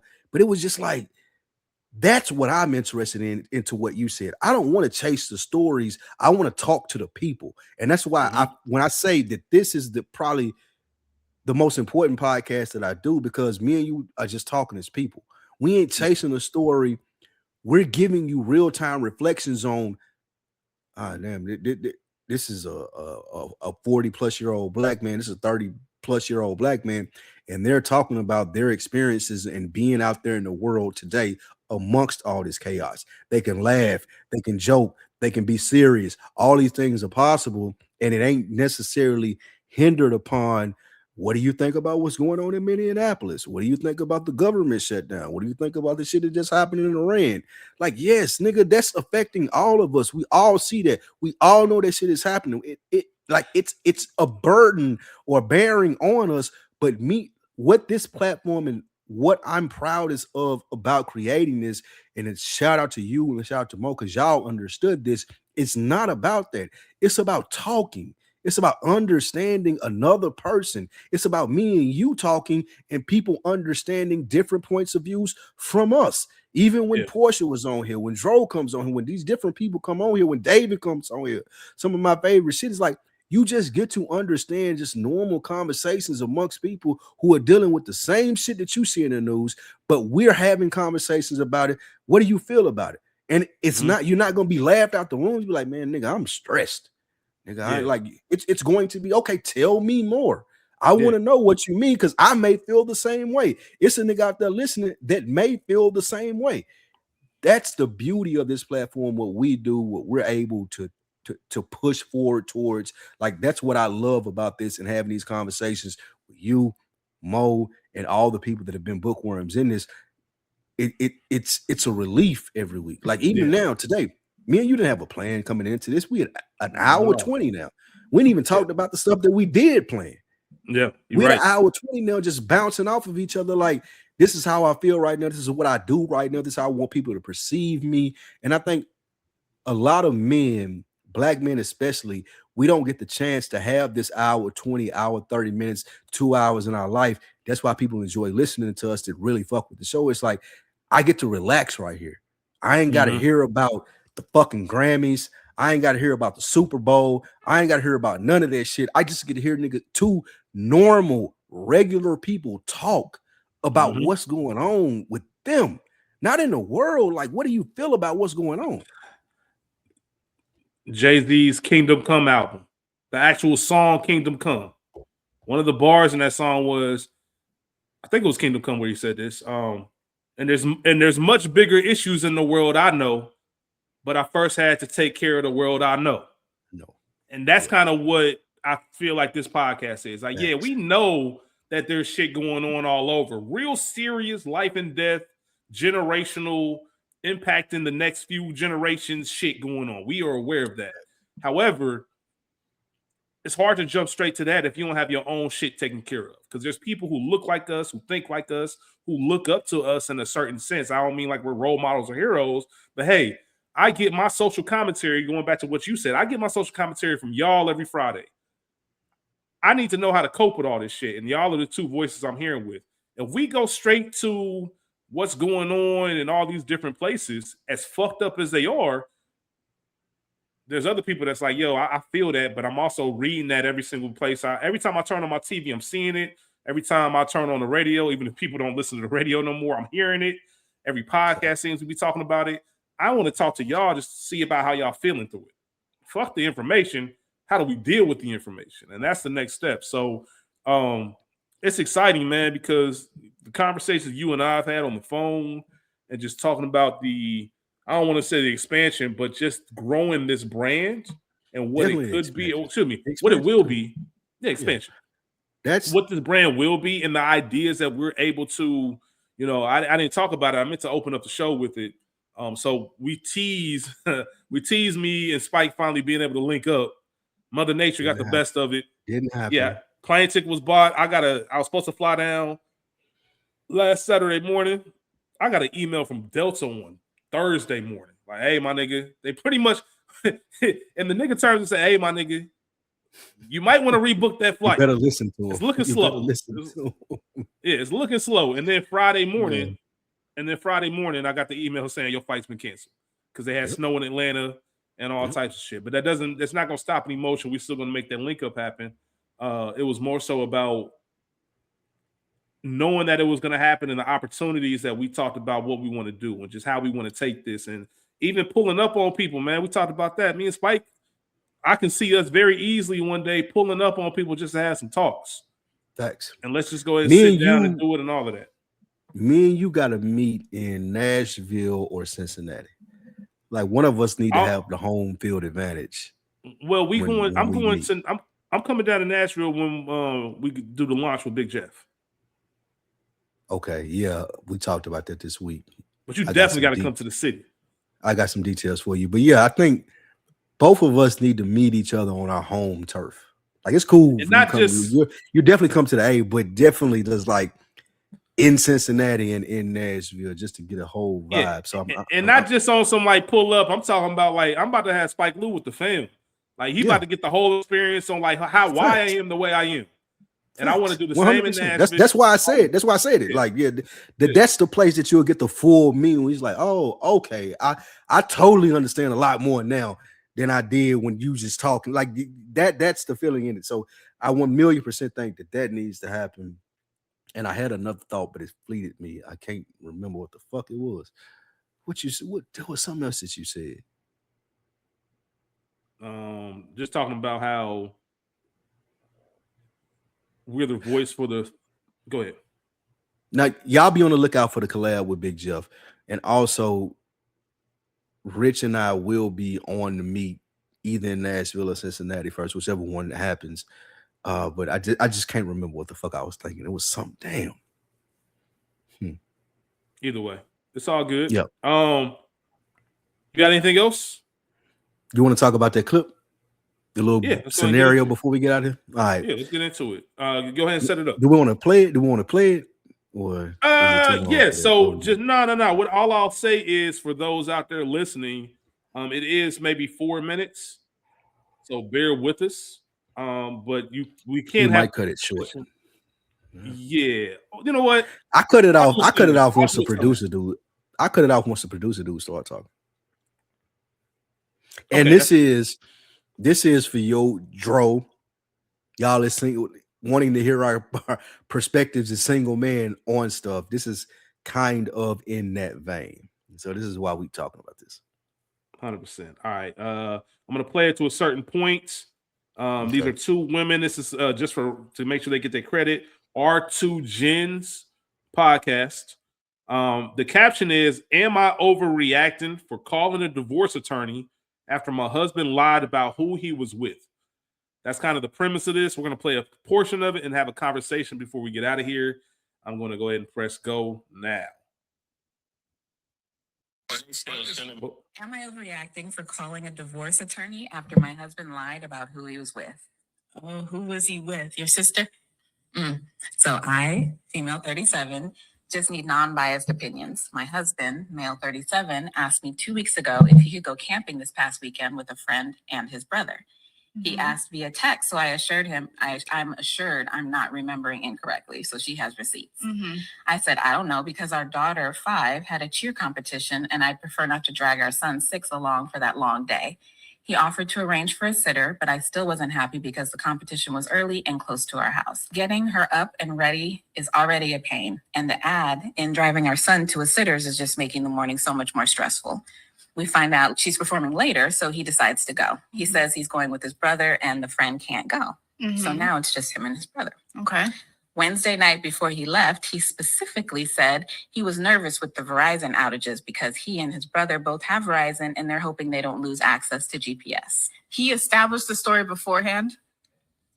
Thursday morning, he texted me that he made it to the campsite safely. I don't hear from him again. Friday at noon, I reached out to make sure he's alive. He usually texts me life checks daily when camping, and I get no response. By 6 p.m., I'm nervous, and I text my sister-in-law to see if my brother-in-law was able to contact her. That's when she replies, "Ma'am, what are you talking about? My husband's on the couch right next to me." We have to find him. I saw red. Yeah. In my mind, my husband is still camping, but used his brother as a manipulative tool because he assumes I won't want to ruin his good time. For mild background, we clearly have young kids who need a lot of attention. I work full time and manage basically everything for the kids. He works a swing shift, so is gone 14 hours a day on days he's working. I'm constantly juggling everything alone, so it does suck when he finally has time off and actively chooses to spend it detached and not being helpful in any way. Saturday, he finally texts that he has service again and is coming home. I ignored his text. He called, but I was driving with our daughter and a call wasn't appropriate. When I could, I texted him, calling him out on his lie. He doubled down and said he didn't lie. It was a change in plans because by the time he knew our daughter's start time was late enough that he could go, it was too late to invite his brother. False. Yeah, because I thought you already had a plan with your brother. All right, I think we get the gist of it from that. Okay, so just quick recap. Guy said he's going on a camping trip with his friend.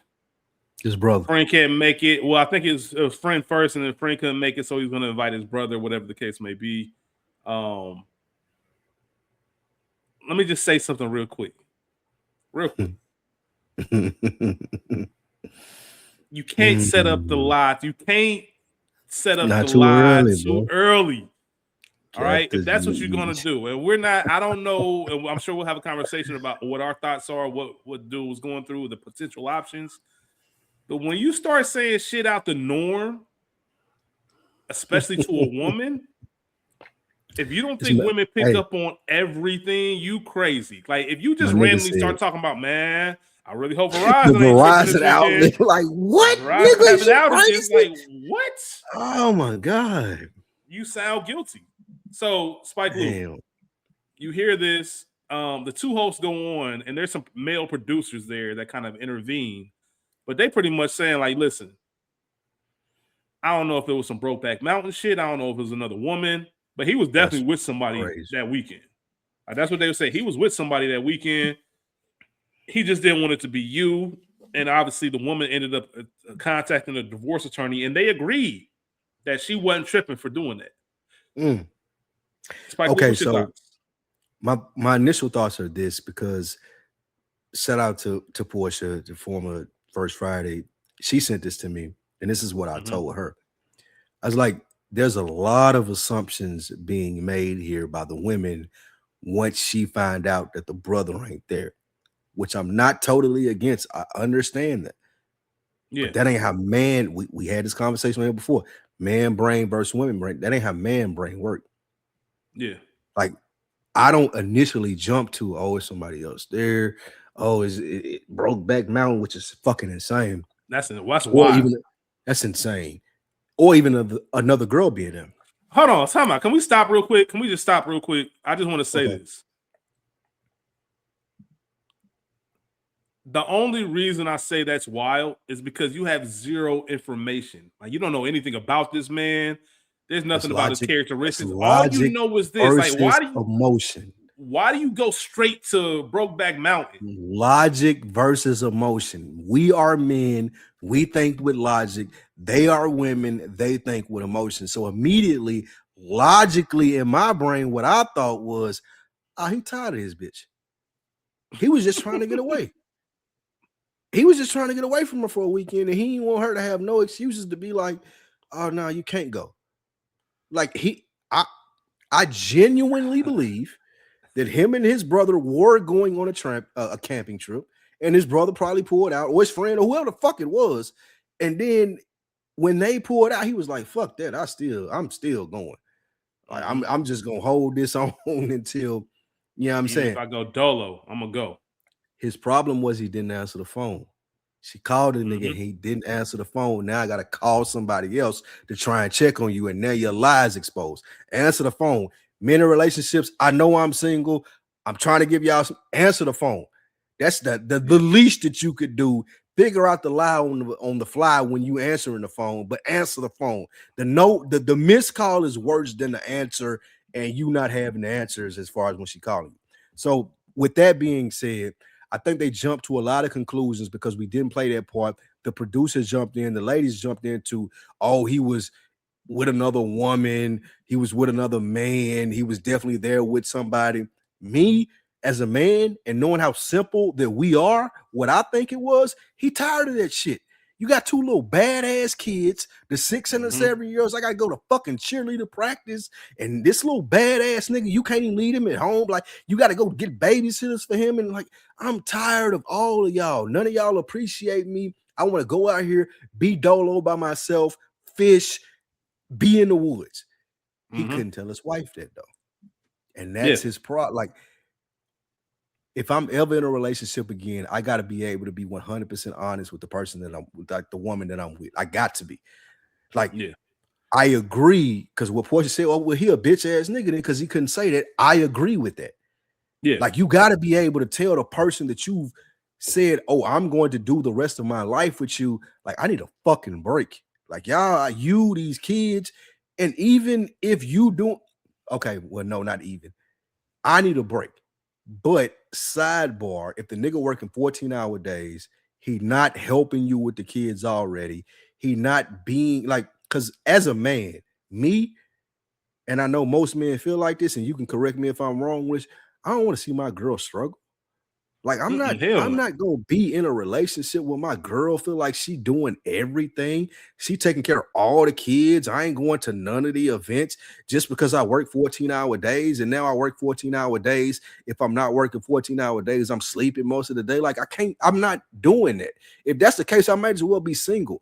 The point of having a family is being there and being present as a father and as a man to your girl who you want to see do better, live better, love you, and be able to have life easy. That's what we look at as men. Like, I don't want you to be struggling and breaking your back. I'm gonna do everything I can to help you. My overall synopsis of this is this nigga is tired of this bitch anyway. And this was just like, because even on when she found him out and seen that he was lying, later on in the clip, she said that the nigga was sleeping in the basement for a week because he was mad that she was mad. This is a nigga that just wanted to get away. This is a nigga that just want to get away anyway. He done with you. He done with the fam. He's cool with the divorce shit. He don't fuck with you. Because if a nigga did fuck with you, he wouldn't have done none of this. He would have been able to tell me up front, look, I'm gonna take a weekend, baby. Like, I've been doing my job. I'm gonna take a weekend. I'm gonna go in the mountains. I'm gonna fish. I'm gonna hunt. I'm gonna chill outside under the stars. I need a weekend away from you and the kids. And she would have been able to accept that had he been doing his job, but he's not been present. So she ain't gonna accept that. Now he got to go through this fight with her. Like, it's a lot more than this nigga up here cheating with a nigga or cheating with a bitch. There's a lot more layers to this than that. And her calling the divorce attorney on this lets me know that they ain't been on the same page for a while. Like, a normal chick not calling the divorce attorney off of this. It's not happening.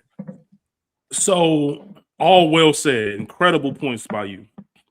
I'll start by saying I agree with Portia. Like, he a bitch for not being able to have that conversation. However, and this is just me having to look at the whole picture. This is what we do here. We ask another question. There's so many other things that I want to know because it'll help me understand things better. But if anybody's ever seen the movie I Think I Love My Wife by Chris Rock, there's a part in there where he talks about saying, hey, the theory is that people break up for half the time they're together.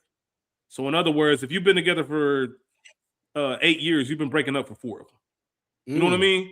Like, it reaches a point where if you stop having communication and honesty, and communication, I think, is the #1 factor. I remember my pops and my mom got divorced when I was younger. And I remember asking my pops, like, what was the most, like, what do you think broke down or whatever the case was? He said communication, like just being able to talk to your person about whatever.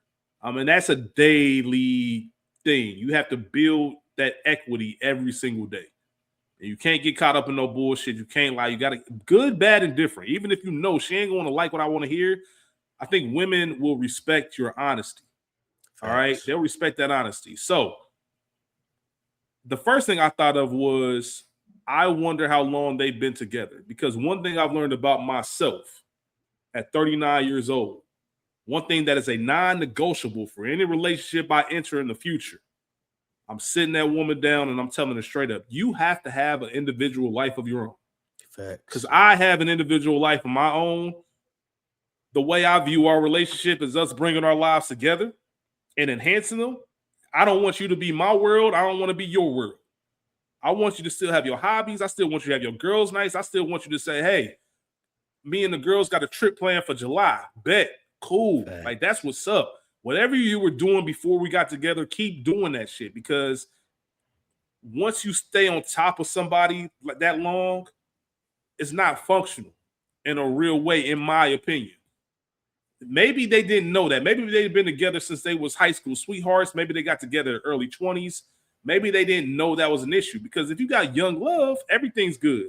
I can't wait to be around my girl. You know what I mean? I can't wait to do this. I can't wait to do that. And over time, it just becomes, damn, this shit's a lot. Or, hey, it might not even be her. Like you said, we got 2 kids. One of my boys, I'll never forget, he told me, I won't say his name, and maybe one day he'll come on here, he'll talk about his story, but he's divorced. He was married for a long time, got divorced. I asked him, we were at the breakfast once, and I asked him, like, you know, what you think it was, and this, that, and the third. He was like, man, at some point we became roommates. We were just roommates. Like we stopped having date nights when our kids were born. We stopped doing X, Y, and Z. We literally were just roommates with kids.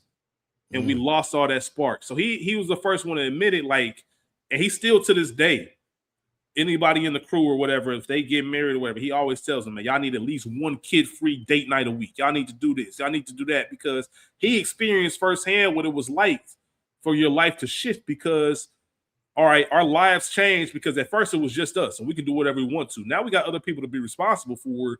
How do we still make time for us?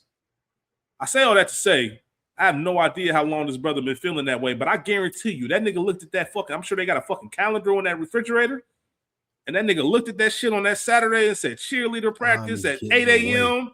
He said, I'm not doing none of this shit this week. I'm getting away, nigga. I'm not doing and none he of that still shit. went to the cheerleader practice and delayed the other sit and went later. So to your point, like, now, I is do this agree. Avoidable? I'm sorry. Yes, absolutely. It's avoidable if you just say, hey, babe, I just need a weekend for myself. Now, I can understand her saying, nigga, I'm the one taking care of these kids. I'm doing this. When you come home, you don't help.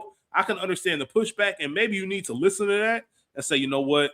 You're right. I need to pick up my slack. How about this? How about I schedule something next month or whenever, and you do the same as well?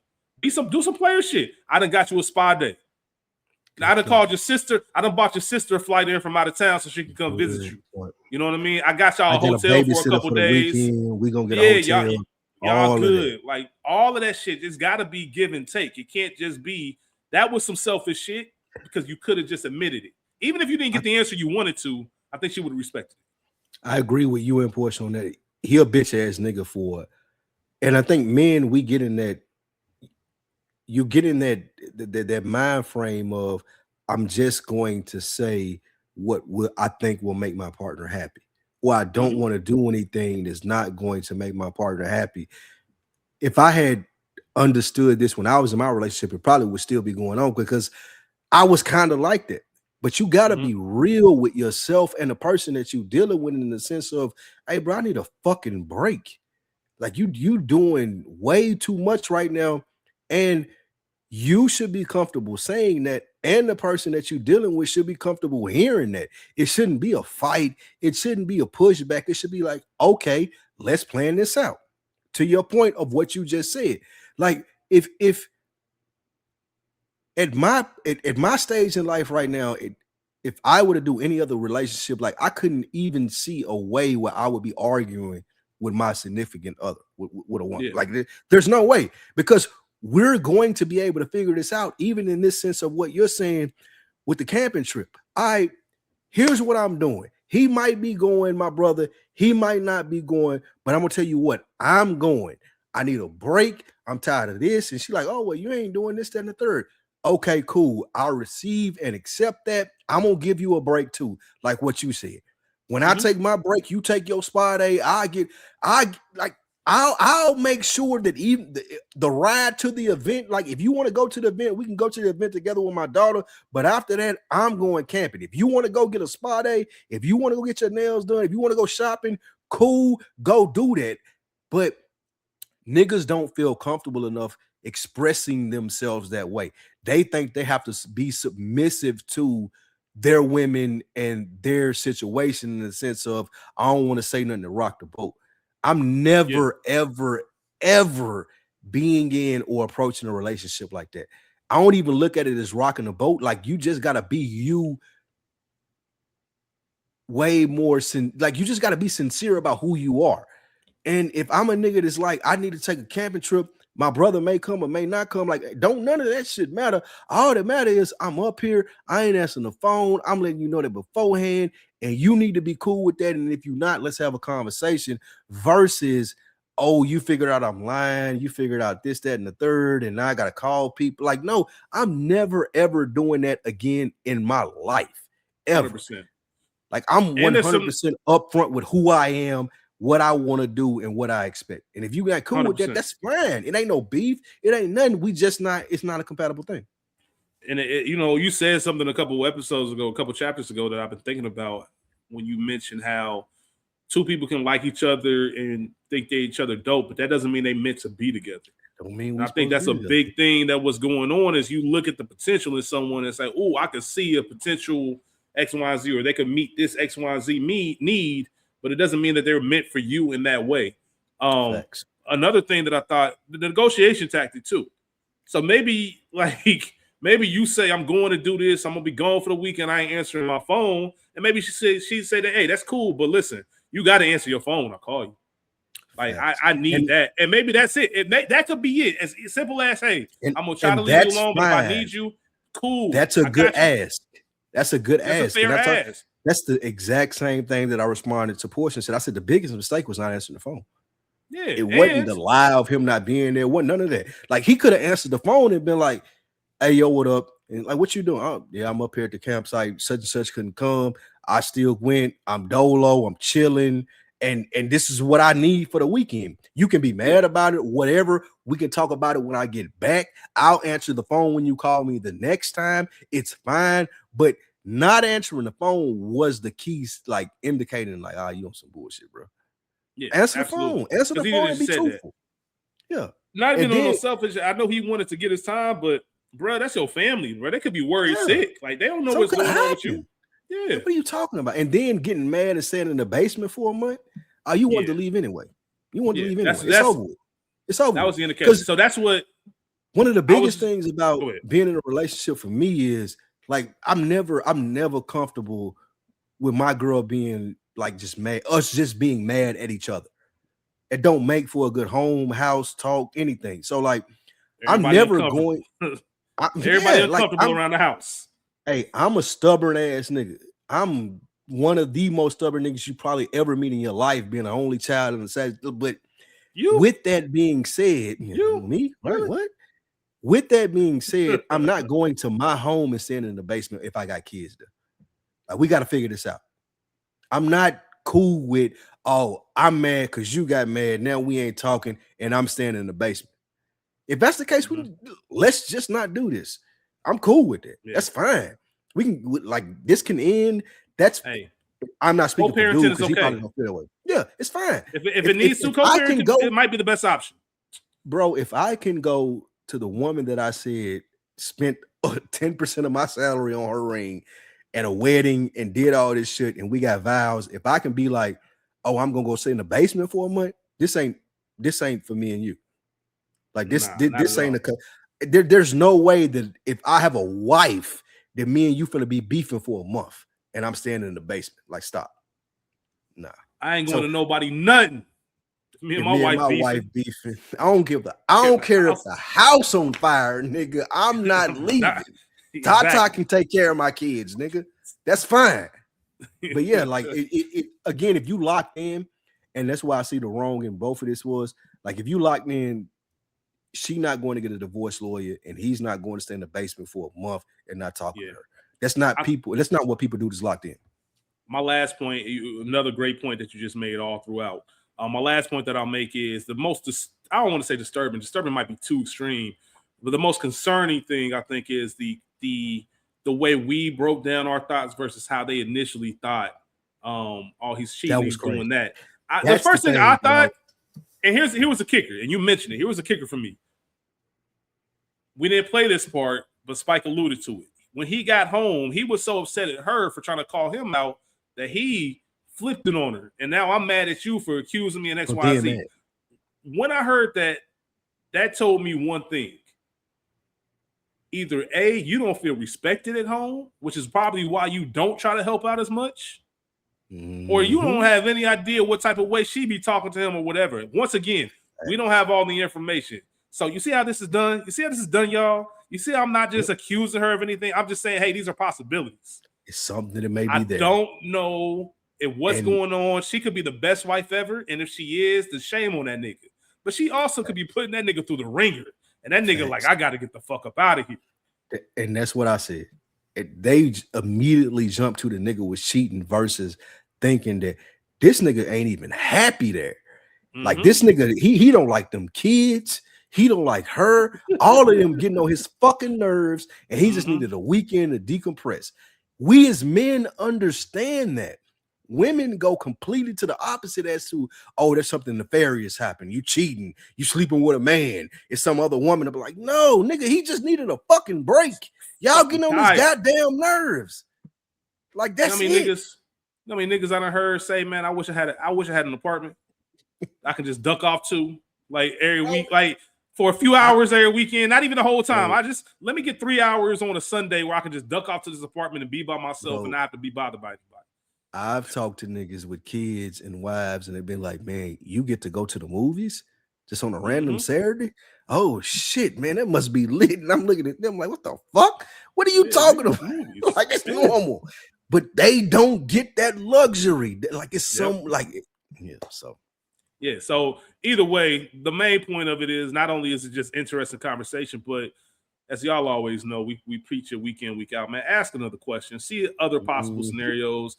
And that's if the roles was flipped, man. If this was a dude that talked about his girl went missing, whatever the case was, man, it is different. I ain't trying to cut it out. That's different.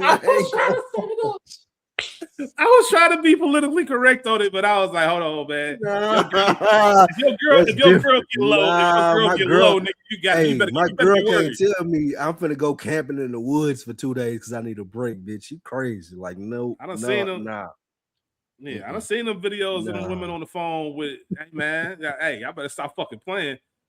That is a good, you brought that up too late because we finna get out of here, but that would have been a good pivot point for that if the roles were reversed, because I have a totally different viewpoint. You know how they say, hey, my girl not hitting me up. She could answer the phone and be like, you know what? Sis was supposed to come out here with me. She canceled. I'm just gonna be up here in the woods. It's like, what, bitch? Is you crazy? Like, you know how on Twitter sometimes people will make a statement and they say, I'm not explaining any further. Mm-hmm. So like I would just say, like, if a woman did that to a man, it's different, and I'm not explaining further. Like you just have to understand that it's different. You should understand that. Yeah, it's just different. If you're different and regular, not on the spectrum person, you should understand that. Like a man should be able to do that. There's no way a woman leaving me with 2 kids and responsibilities for a weekend and just being like, I need to get away, bitch. Is you fucking crazy? And we'll get into that more. They're gonna turn into it. That's when they start making them Netflix documentaries, some family annihilators. Motherfucker, everybody going. Yeah, hey, bitch. Hey, don't come back home. They got a new mama. Don't come back home. You can stay in the mama, everybody. Y'all all got me fucked up. All right, y'all. That's it, man. Oh my God, man. We appreciate y'all, man. It was good just to get back and just kind of talk shit for a couple hours. Talk about some serious stuff, have some fun the whole night. We try to give you as much time as possible, close to 2 hours. We'll be back next week with Chapter 54. We're probably going to have a guest. I want to confirm it, but we're going to have a follow-up conversation about these relationships with someone who is happily married. And maybe he can give some insight into... I want to ask him about this. Yeah. Make sure you remind me to ask them about this. Oh, yeah, 100%. Oh, I told you, and this is a conversation we had off camera. I know. The way he looks at things, nigga. That's why I said it, because what you told me. He took the most. I had the most. And this is what Spike Lee was talking about when he said I dodged out of something a few chapters back. I had the most in my head innocent scenario that my nigga feel with one. I just said I'm doing this. And this nigga immediately said, if I was her husband, I'd punch you in your face as soon as you walk through the door. And I was like, damn, why? Like, what the fuck is that on? And he looked at it different. I'm like, damn, Phil, you made a great point. Like, I didn't think about it like that, but he has different perspectives, and he raises a family. He has 4 daughters. He's married, and just the work that it puts in. And I can genuinely say there's not no Instagram, social media shit. Them two was made for each other. But I think there's a difference. There's a common theme between the people that we know that are married. You talk about who was it? Ja, when he came on. Like the people that say, like, I knew when I met my wife, she was my wife. Yeah. And they're still together. And I think a lot of that has to do like with those when you know, you know. But either way, we'll continue and kind of see what Spike Lou and myself need to do or what we might be missing out on with the family life. Who knows if it will change our mind, but it's always good to get the other side of it. Please make sure you follow us. Go ahead. Be on alert for, we talked about it a couple episodes ago. Me and Big Jeff have been talking. Things have been rendered as far as merch. So there's going to be the collab that we spoke about with KOS. Shout out to Big Jeff, King himself clothing, and the Another Week in the Books brand. So links are coming up soon. You'll see some promo, you'll see some things for it, but it's in the works. Shout out to Big Jeff, man. Absolutely, man. Follow us on Instagram And at Rich, Another Week shout in out the to Rich. Books. Putting that through. Yeah. Oh, appreciate you, man. Yeah, absolutely, man. We making big things happen. Thank y'all so much for rocking with us week in, week out, chapter in, chapter out.